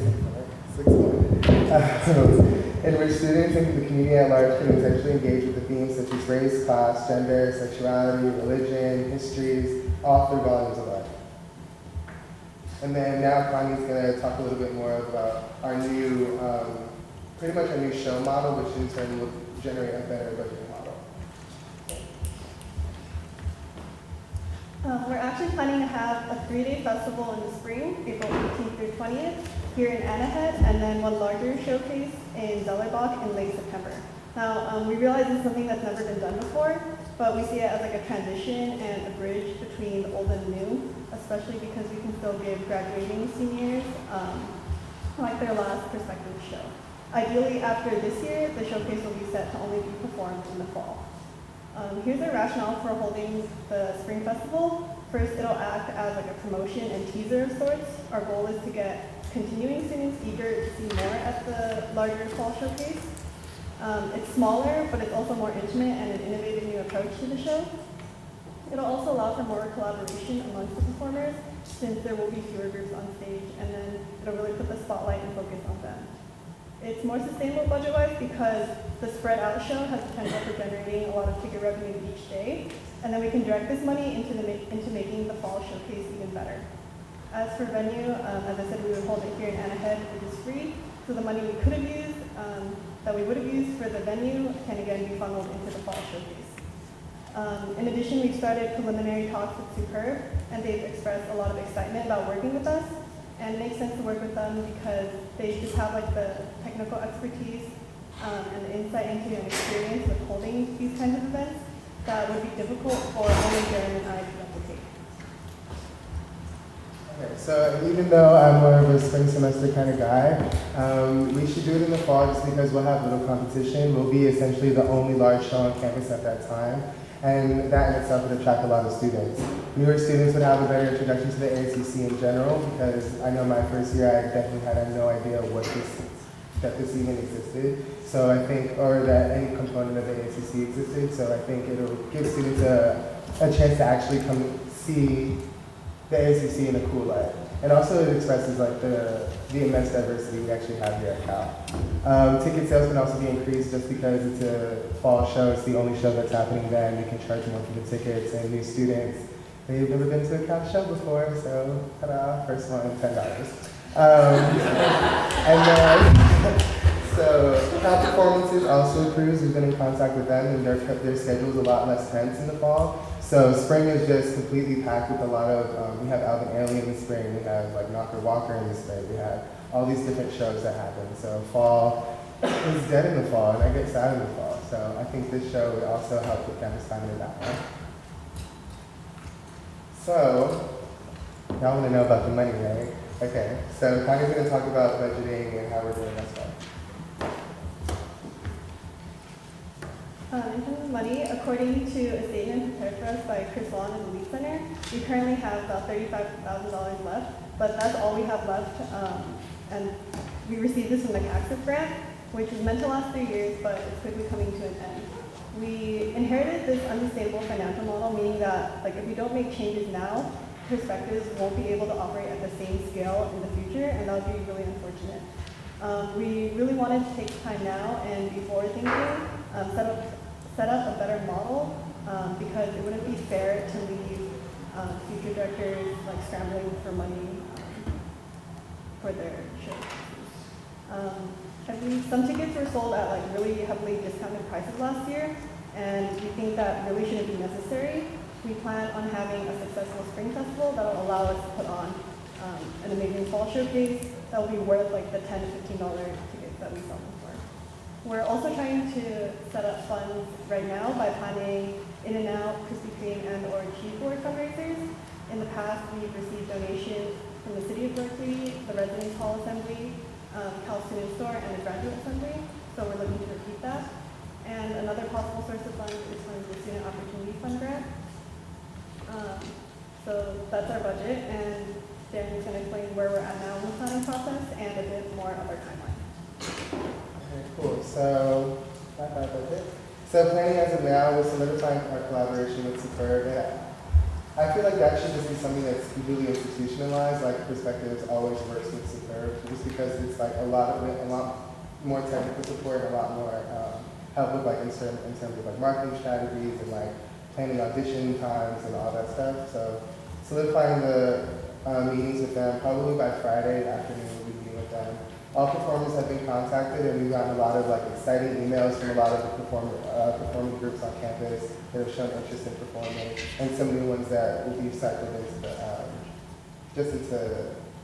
I don't know, always being expected at Perspectives. And then we're also meeting with graphic designers in the community and also innovative design to start on visuals and promotionals, such as flyers, a trailer, teaser videos, etc. So yeah, we're really excited about the whole process, and I think we have like a great support team to make this not only an innovative but also a sustainable project that can be passed down for many years to come. So we're looking forward to moving forward in the process and keeping you all updated in our program. Thank you.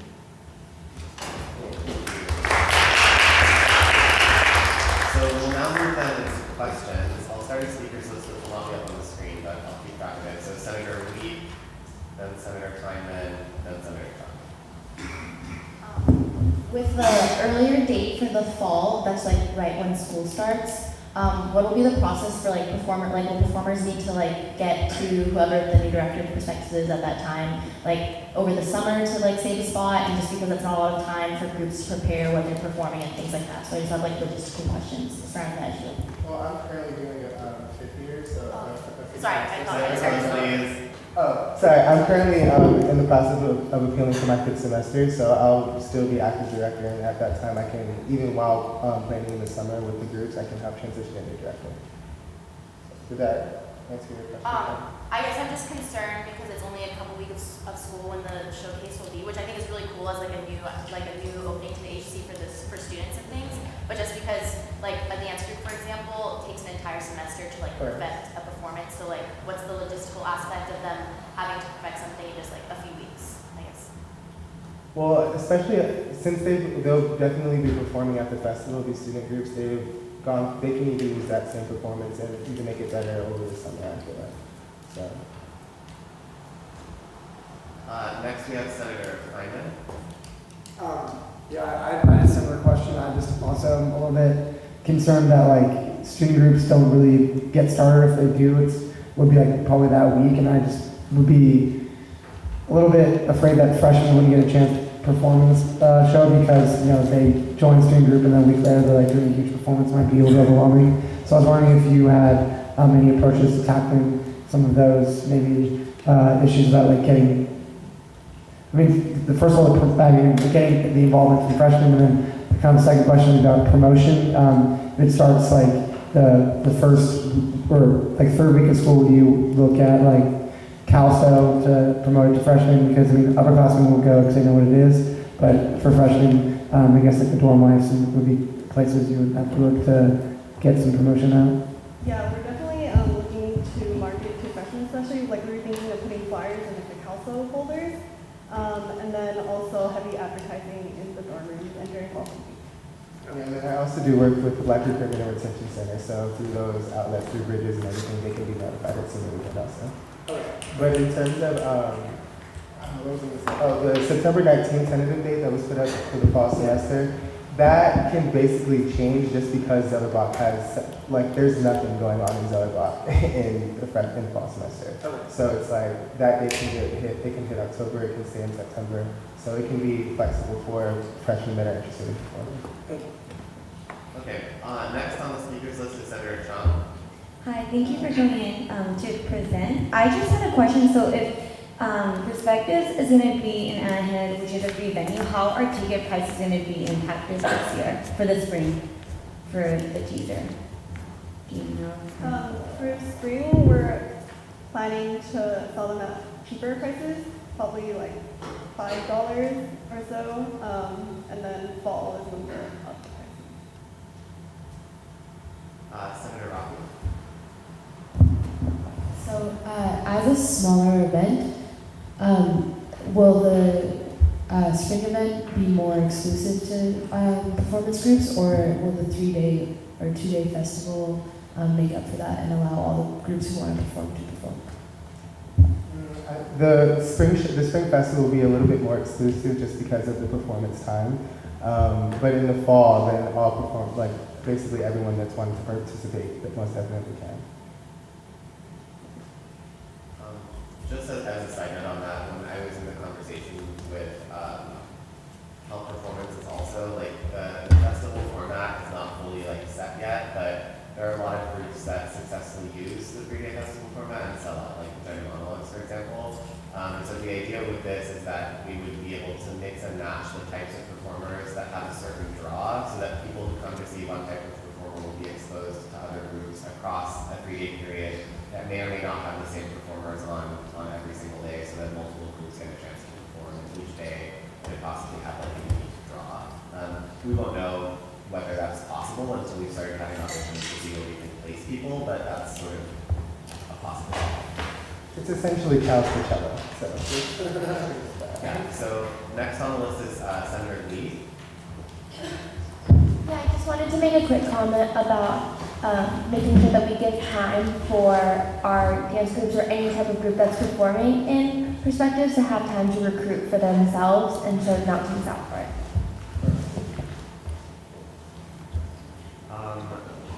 So I'm going to go to Senator Wojcik first since he hasn't spoken yet, and then we can go back around the circle if no one's Yeah, no, just good job. I just had a quick question in terms of the fall. Like, I know you all don't know exact logistics yet, but by how much you see the prices going up by? Like, maybe a ballpark an estimate, if possible. Ticket prices? Yes. Well, we plan on selling them for $5 at the festival, so ticket prices will probably just double to 10. Okay, cool.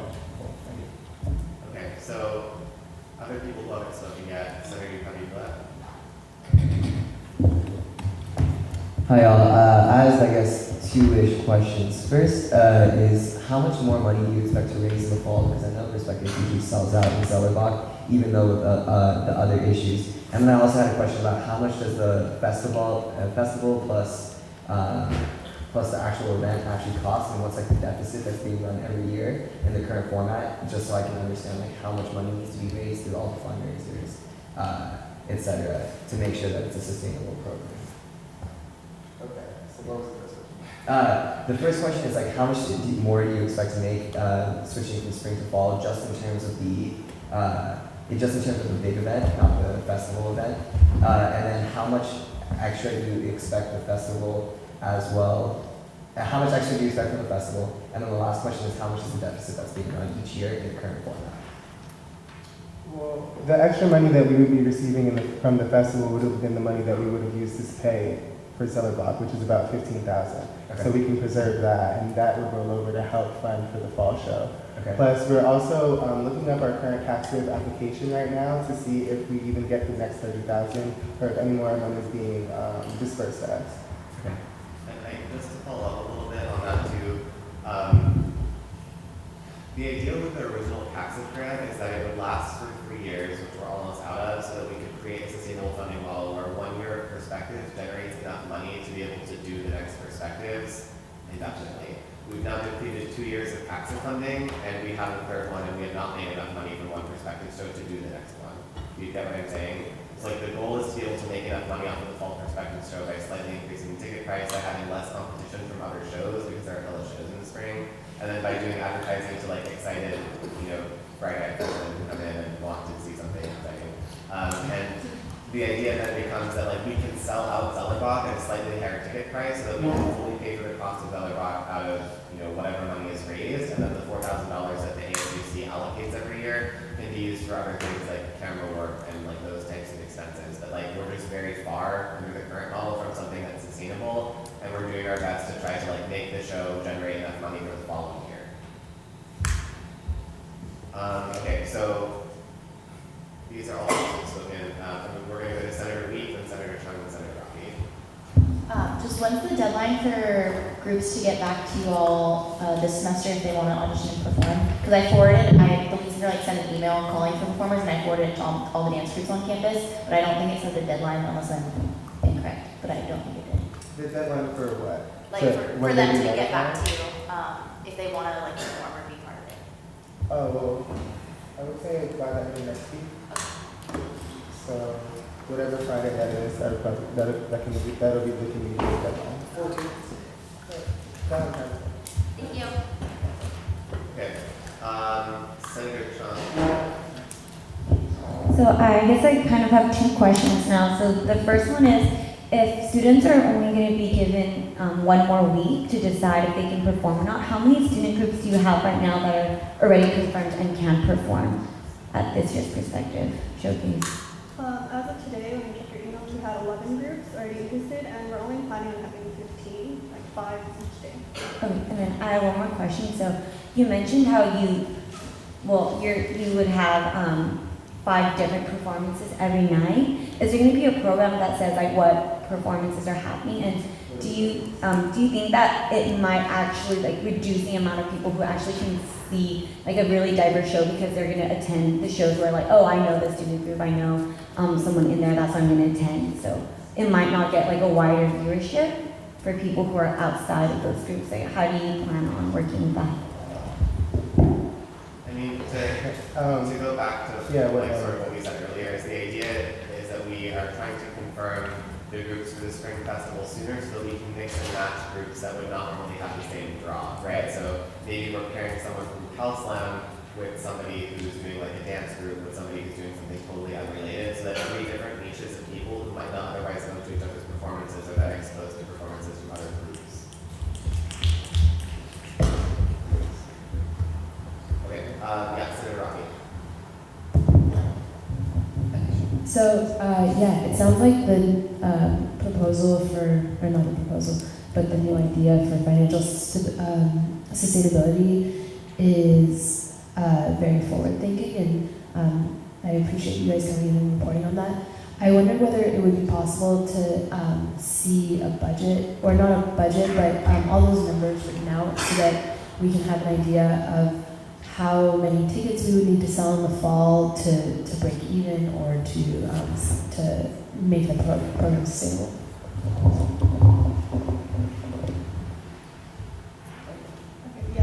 I guess we're still waiting on our most current budget statement. So after we get that, then we can finalize it and we can communicate that to you all. Yeah, as an added note on that, the advisor for ASUC programs is much more involved this year than in previous years, and he's worked very closely with Superb, also forming the relationship with Superb will give us a much better idea of how to break even on an event, because Superb has a lot of experience funding for events of this scale and complexity and that sort of thing. And so I would say that as we solidify the relationship with Superb and as the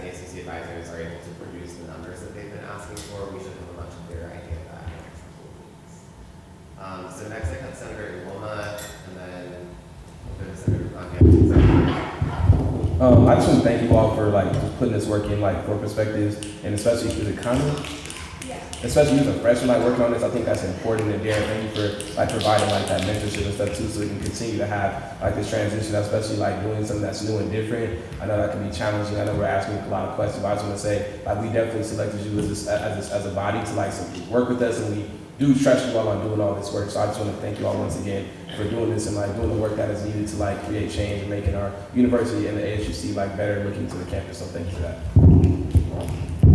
So we have next Senator Kanye and Senator Just really quickly, yeah, like everybody said, thanks a lot. I think the theory of is like a great idea, and the whole like financial stability event is gonna like grow up just because of that. But we said that like 5 performances per day for the 3-day festival. In the case that you get more than 15 applicants, is there like a methodology or like some kind of screening process? Like how are you going to choose which performers and performances do you get to go on each day, which one do you accept, don't accept, etc.? So we'll also be starting auditions, like we're looking to start from the first week of March. So auditions will also be a way of selecting the performance groups. And that's something that Super has a lot of experience with, which is again sort of why we're trying to do the merger, the connection with them on this project, because they can lend us their expertise in the process for selecting artists for when they show that. Next we have Senator Reed. Sorry, last question. Thank you all again for coming in and speaking with us. How is the change in the model of perspectives going to be communicated to the student body? Because I know I understand the reasoning behind creating this to create financial sustainability, but someone that's graduated this semester, it's really sad that I'm not going to get my last big perspective in the spring. And I'm not saying anything bad against you, because I totally understand the logic and reasoning behind it, but how will that be communicated to the rest of the campus community that it's going to be a smaller show, and when will that information be communicated? So that information is definitely going to be communicated through promotion. We want students to be excited about this new model. I want them to be interested and completely ready to go to the show and see what's going to happen. So I think they'll find out when we start telling everyone. Okay. Any other questions for our presenters? Yeah, Senator Cody. Just one quick comment. I remember when you first came to present, you were talking about showcasing art and other things along with the festival. And I just really hope that you're moving forward with that idea, because I think that'd be fantastic. Yeah, now that Anna had actually switching venues allows more time to be put into the video project component of the show. So where students can actually submit videos of their personal perspective of campus. So that's something that Zeller Bach and the group didn't have and couldn't offer, was this type of technical support. So yeah, all volumes of art.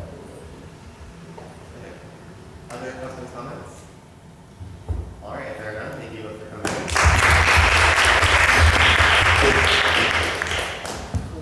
Okay, so we'll move on then to our next agenda, which is legislative officer reports, starting with our Attorney General.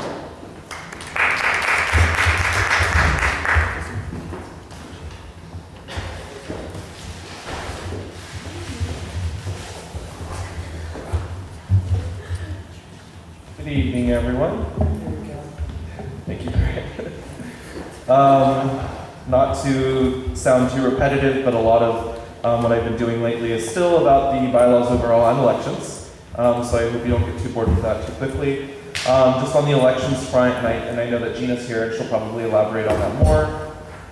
But the Solicitor General actually came up with the idea of working with Caliber to do a promotional video during the elections about sort of students' bill of rights, things that they, if they see happening, things that they should report. Obviously, students shouldn't be lobbied while they're in their residence halls, or whether they're in the dining commons, or whether they're in the classroom learning. And so we want to make sure that students are aware that they have the right to be in those spaces without being sort of harangued during the election season. And so we're going to try to do everything that we can through the public relations aspect and through Caliber to create sort of this bill of rights and this opportunity for students to report that if that happens. Hopefully it's not, because we're all adults and we hold our state and national leaders to the expectations that I hope we would hold ourselves.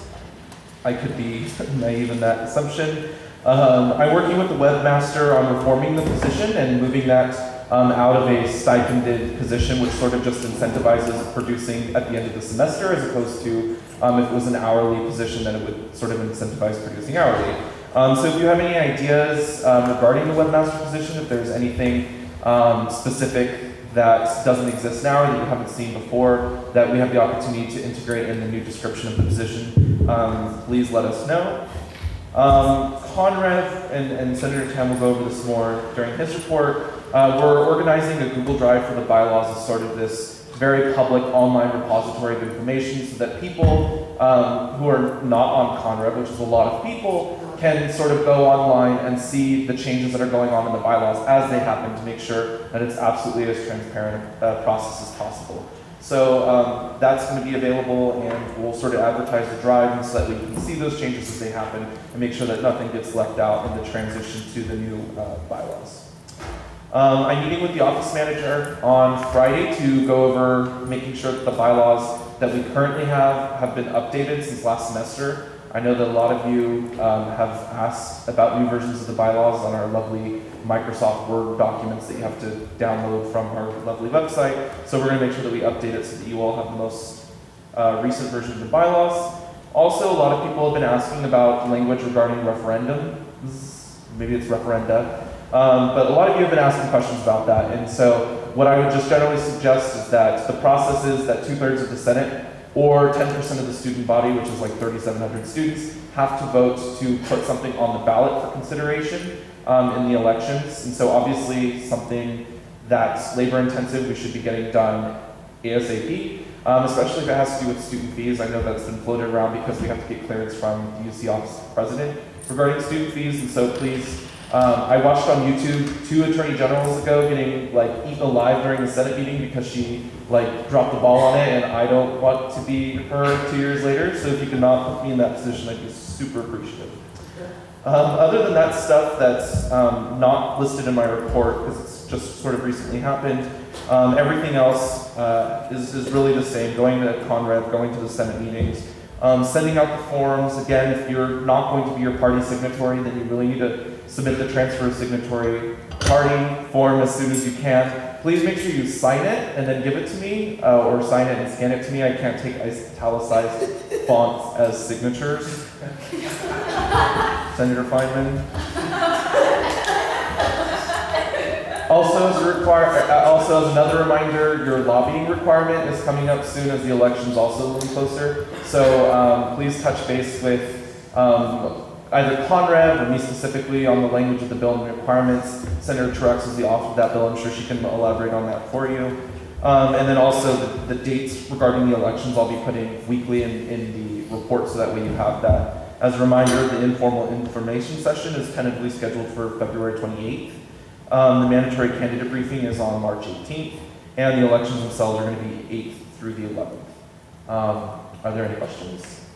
Questions to the Attorney General, Senator Feynman? Yeah, this may not be relevant for everybody, but did Jason print out the thing and sign it? Did Jason print out the thing and sign it? No. I would just remind senators again, please feel free to talk to people offline, even briefly on the side of the room as they're like leaving the podium. You could also do that. Okay, other questions for the Attorney General? All right, if there are none, then we'll move on to our Elections Council Chair.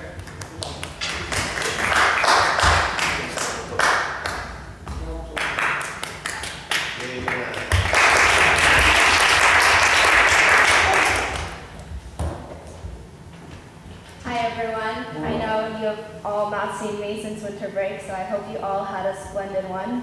Kevin basically went over a lot of what I was going to talk about, the dates. He'll update them in his reports, as well as we'll have them up on our website and Facebook page, both which have been updated for our upcoming elections.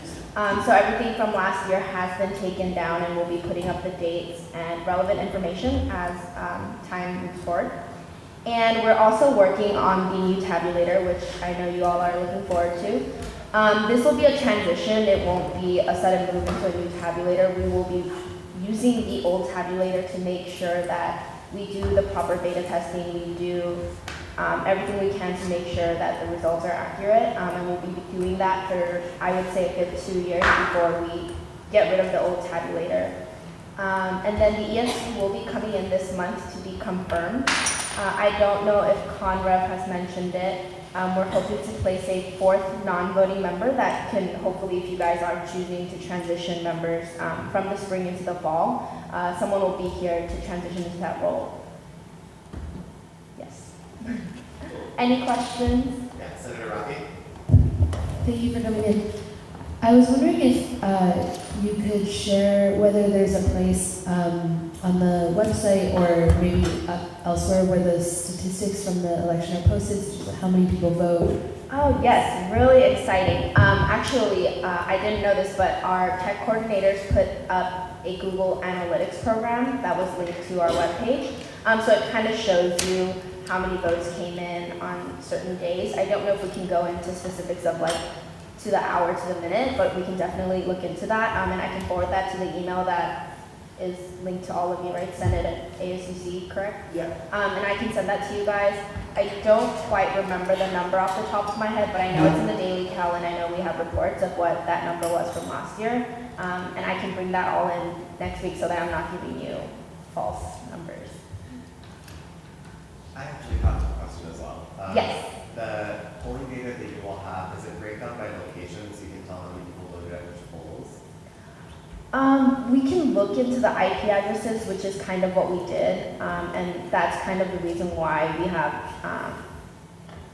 don't have the polling location at Crossroads this year. I don't know if we've informed you. Hopefully they did. We will not be having a polling location there because as much as there's foot traffic there all the time, no one stops to vote. Maybe they're full and they don't want to stop. But yeah, we can try and look into the IP addresses for that to see if we can count how many times people voted at the locations. I know we did try to do that last year, and I can try and see if we can pull up that data.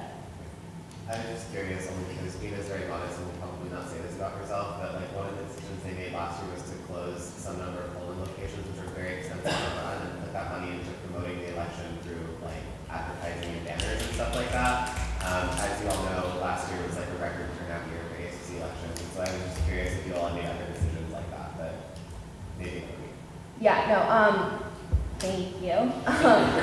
We're really hoping to push more into social media to push for elections, and so this year I'd really ask for you guys to, if you guys could put like a quick status that just links to the ASUC elections Facebook page, that would just bring it out of the maybe like 200, 300 friends that see it on my page every day. And so yeah, I would really just hope that you all as Senate and our team can work together to make it a record turnout this year as well.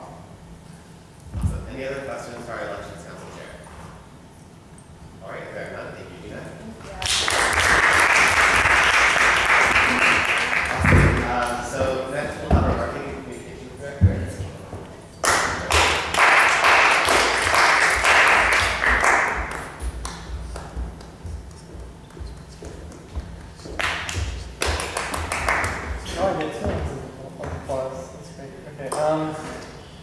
So I'll try and be quick. Our team is working on graphics for advertising the ASUC appointed officials right now. I know I went to Conrev this week and they asked me to do that, so we're going to be trying to get that done soon because I know we only have about 8 weeks or something to advertise for the phase 1 round of those appointed officials, so we're doing that.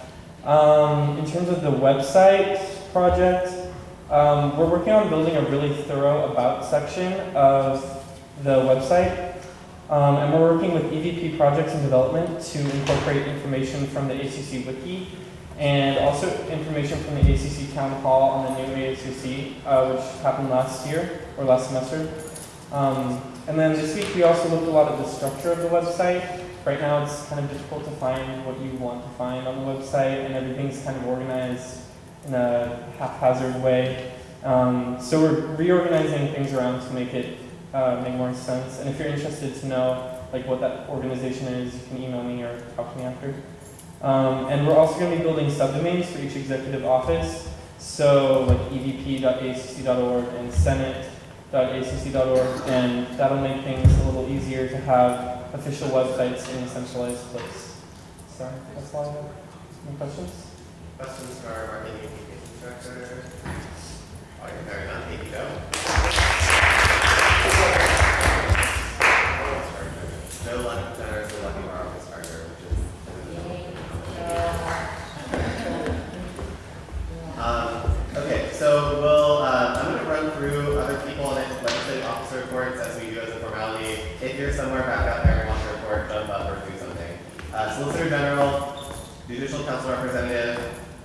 Youth Affairs Officer, Superb Representative, Services Board Director, Director of Environmental Sustainability, Controller General? No? Okay. We'll move on then to standing committee reports, starting first with constitutional and procedural review. Hi everybody, good evening. So for Conrad, SB4 passed unanimously without amendments. So that's the only bill we discussed for this week. The other discussions that we had were about the bylaw renumbering. So we did a little bit of algebra on Monday about how the new numbering system will work. And if you have questions about what the new numbering system looks like, please do ask. I'm eager to tell you more about it. In terms of elections, our Attorney General and Elections Council Chair had already briefed us about that, but there was also a discussion about tabulations and how it was a little bit rowdy last year, and we're trying to make sure that this year that it's a smooth process and that we're covering every aspect of the safety of our Elections Council to make sure that everything runs smoothly. This month for Conrad, we're moving away from programs now and towards administrative bylaws. So those are just substantial changes going on in the bylaws. I did receive a couple resumes already for the last undergraduate seat for J Council.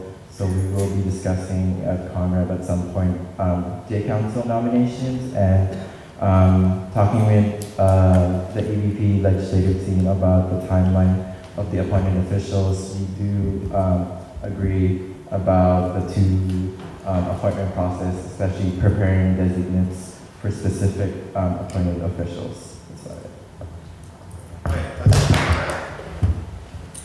Cool. If there are none, then we'll move into Finance Committee. Hi everyone. This week we discussed SB 7. The total allocation was $2,378.03. $1,063.03 of that coming out of contingency, $1,075 of it coming out of student-based reservation fund, and $240 of it coming out of Greek Opportunity Fund. Additionally, we've been talking a lot about spring budgeting. For those of you who don't know, just a reminder, it starts on February 14th and it goes to March 14th.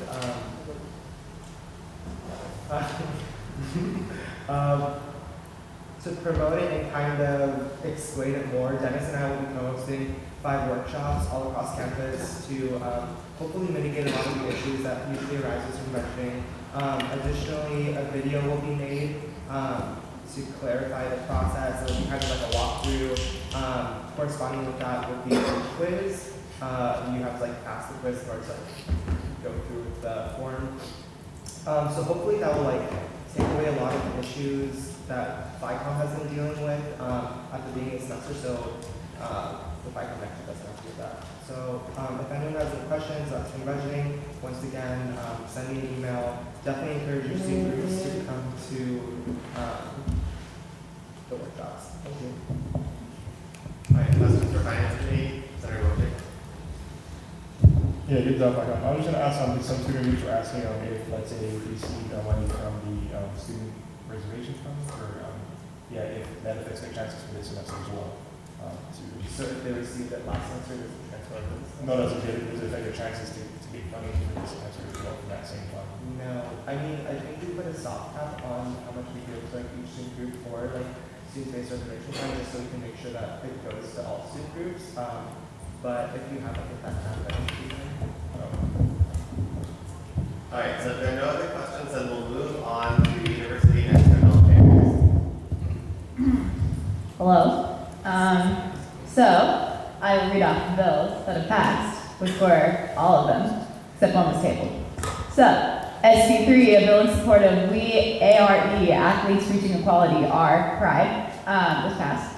SB5, a bill calling for the reduction in the tuition to the University of California, was passed. SB6, a bill to address California's drought, was passed with amendments, and then SB8 was tabled to next week, so y'all know. That's why it's not on the agenda. Great, questions for External Affairs? All right, if there are none, let's just briefly review the consent calendar. That's SB3, which was passed, SB4, which was passed, SB5, which was passed, and SB6, which was passed with amendments. SB 7 passed with amendments.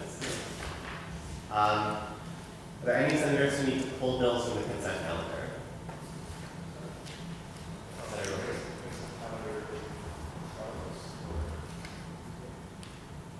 Yeah, I'm saying I don't see consent calendar. Say I don't see the consent calendar in front of me. I mean, that's possible. All of the bills were included in last week's packet as well. Is there a particular thing that anyone is concerned about? I mean, I didn't have any problems with any specific bills, but I'm just saying just for future purposes and just for chat. Yeah, and just as a reminder, we are transitioning into a new office manager. She's an interim office manager right now until the selection of the new office manager is made. We'll note that and hopefully we can move on. And just clarify, you can't abstain from the consent calendar out. You have to pull the bill, right? So the way the consent calendar works is that if nothing is pulled from it, it is automatically considered passed. So, to clarify, Senator Carter? Yeah, two things. First of all, I see in front of me saying it's just a flow and specific page. And then also, is it appropriate for this time to add yourself as a co-sponsor, or is that something that can be done? I mean, yeah, so adding yourself as a co-sponsor, it's technically not like a formal part of the text of the bill, and so it would be something that you would submit for the minutes and just let Mr. Levac know for the minutes that you should be listed as a co-sponsor. Okay, can I add myself as co-sponsor to SB3, please? Okay, noted.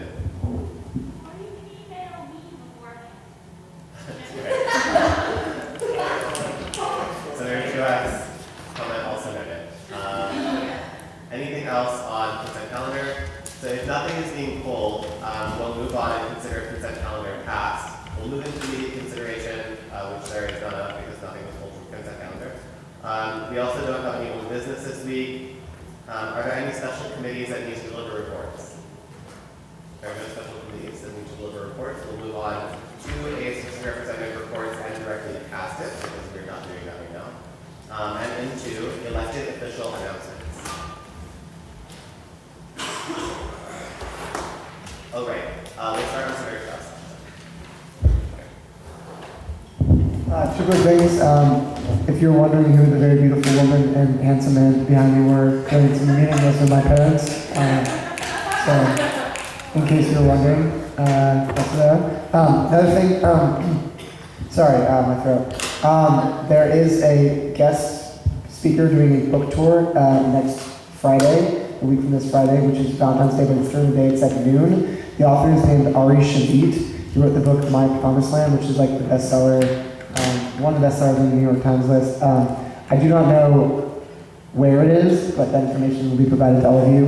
He's a great author. I've heard him speak a number of times, so it's a great book if you're interested in reading it. And yeah, I'll email you all with the times for that. But yeah, it's something to look forward to.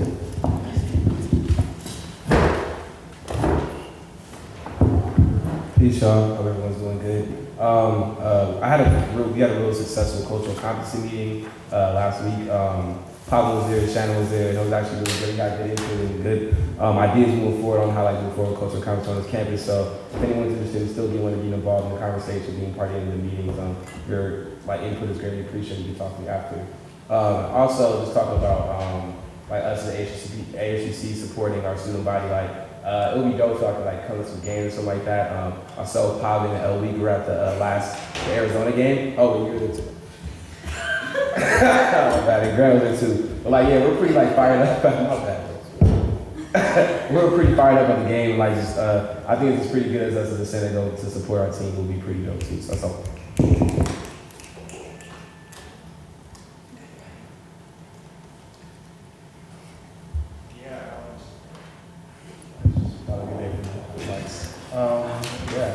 Hope everyone's doing good. So yeah, just had to group announcements from the African community. In particular, the Horn of Africa is going to be holding a student career panel at the Multicultural Center tomorrow. On Friday at 5 p.m. And then the Nigerian Association, we're going to be having our first event co-sponsoring with other people. In room B4, we're going to be showing a Yoruba film. If you don't know what Yoruba is one of the main three ethnic tribes in Nigeria is Igbo, Hausa, and Yoruba. So people who are interested in that, come see that out. And that's about it. Over here, so. Hi y'all, hope you all are staying warm, breezy, squeezy as days. So I am one of Lisa Walker's interns this semester. I hope you all remember Lisa Walker. She came during our Senate training and she did the Power and Privilege workshop. So if you are looking for workshops on like power and privilege, diversity, identity, like any of that, all of that class, like hit me up. We have a class of like 12 of us, and so she's training us on how to be like effective facilitators. Which is really exciting because oftentimes it's really hard to facilitate a meeting, especially when it comes to those issues. So if you are looking for that for your student organizations or anything, hit me up and let me know. Hey everyone. This largest event of the year, Bollywood Berkeley, is next Saturday, on February 15th. It's a national competition for Bollywood dance. There's teams from UCSD, the East Coast, LA, and a bunch of others actually. And then my team is actually going to be exhibiting there too, so you should come out. Tickets are on sale on Sproul at the end of this table for like $20. No, it's in Zellerbach, so it's going to be pretty sick actually, yeah. Hey, DJ kind of touched on it before, but we're working in the OP Sexual Assault Task Force on the next version of the poster campaign, and me and a couple other women thought it would be a really good idea to feature like interrelational violence, and like just because your partners doesn't mean anything is okay, right? And consent is every single time. But that being said, if you or anyone you know wants to be like the models in those, it doesn't show your face, it like doesn't show you, but I think it would be cool to like be the people represented, and we're gonna have a couple people that would be couples, so either you and your real partner or you and a fake partner, like hit me up if you want to be in those pictures, yeah. Hey everyone, I just have a quick announcement that I have on behalf of BSF. We're in the process, like Valerie and DJ said, of figuring out some organizational things, and in the next couple of weeks we're gonna be looking for a new coordinator for the Berkeley Student Foundation. Yeah. So if you guys could look out for that, we're going to be asking you guys to post and reach out to your constituents, because it's really important, and we haven't been able to distribute funds for the last couple semesters. Thank you.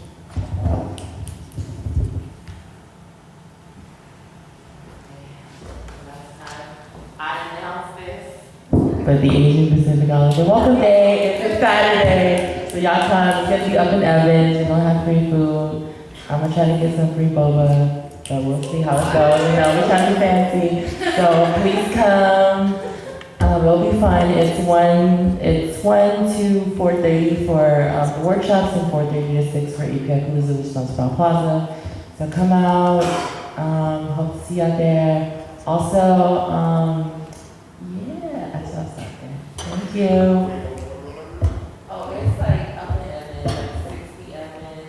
We got like 5 of these Evans. Hi everybody again. Just 2 events I want to invite you to. So next Thursday is Maganda, which is our Filipino literary magazine. It's one of the oldest here at Berkeley. They're hosting a fundraiser called I Love You Not. And it's for our Filipino cultural night that will happen in April. And in terms of basketball, February 23rd will be Filipino Heritage Month. I mean night, not month, night. So come out. We'll have to talk to Senator Week about logistics about that, because we want to make it a little bit bigger this year.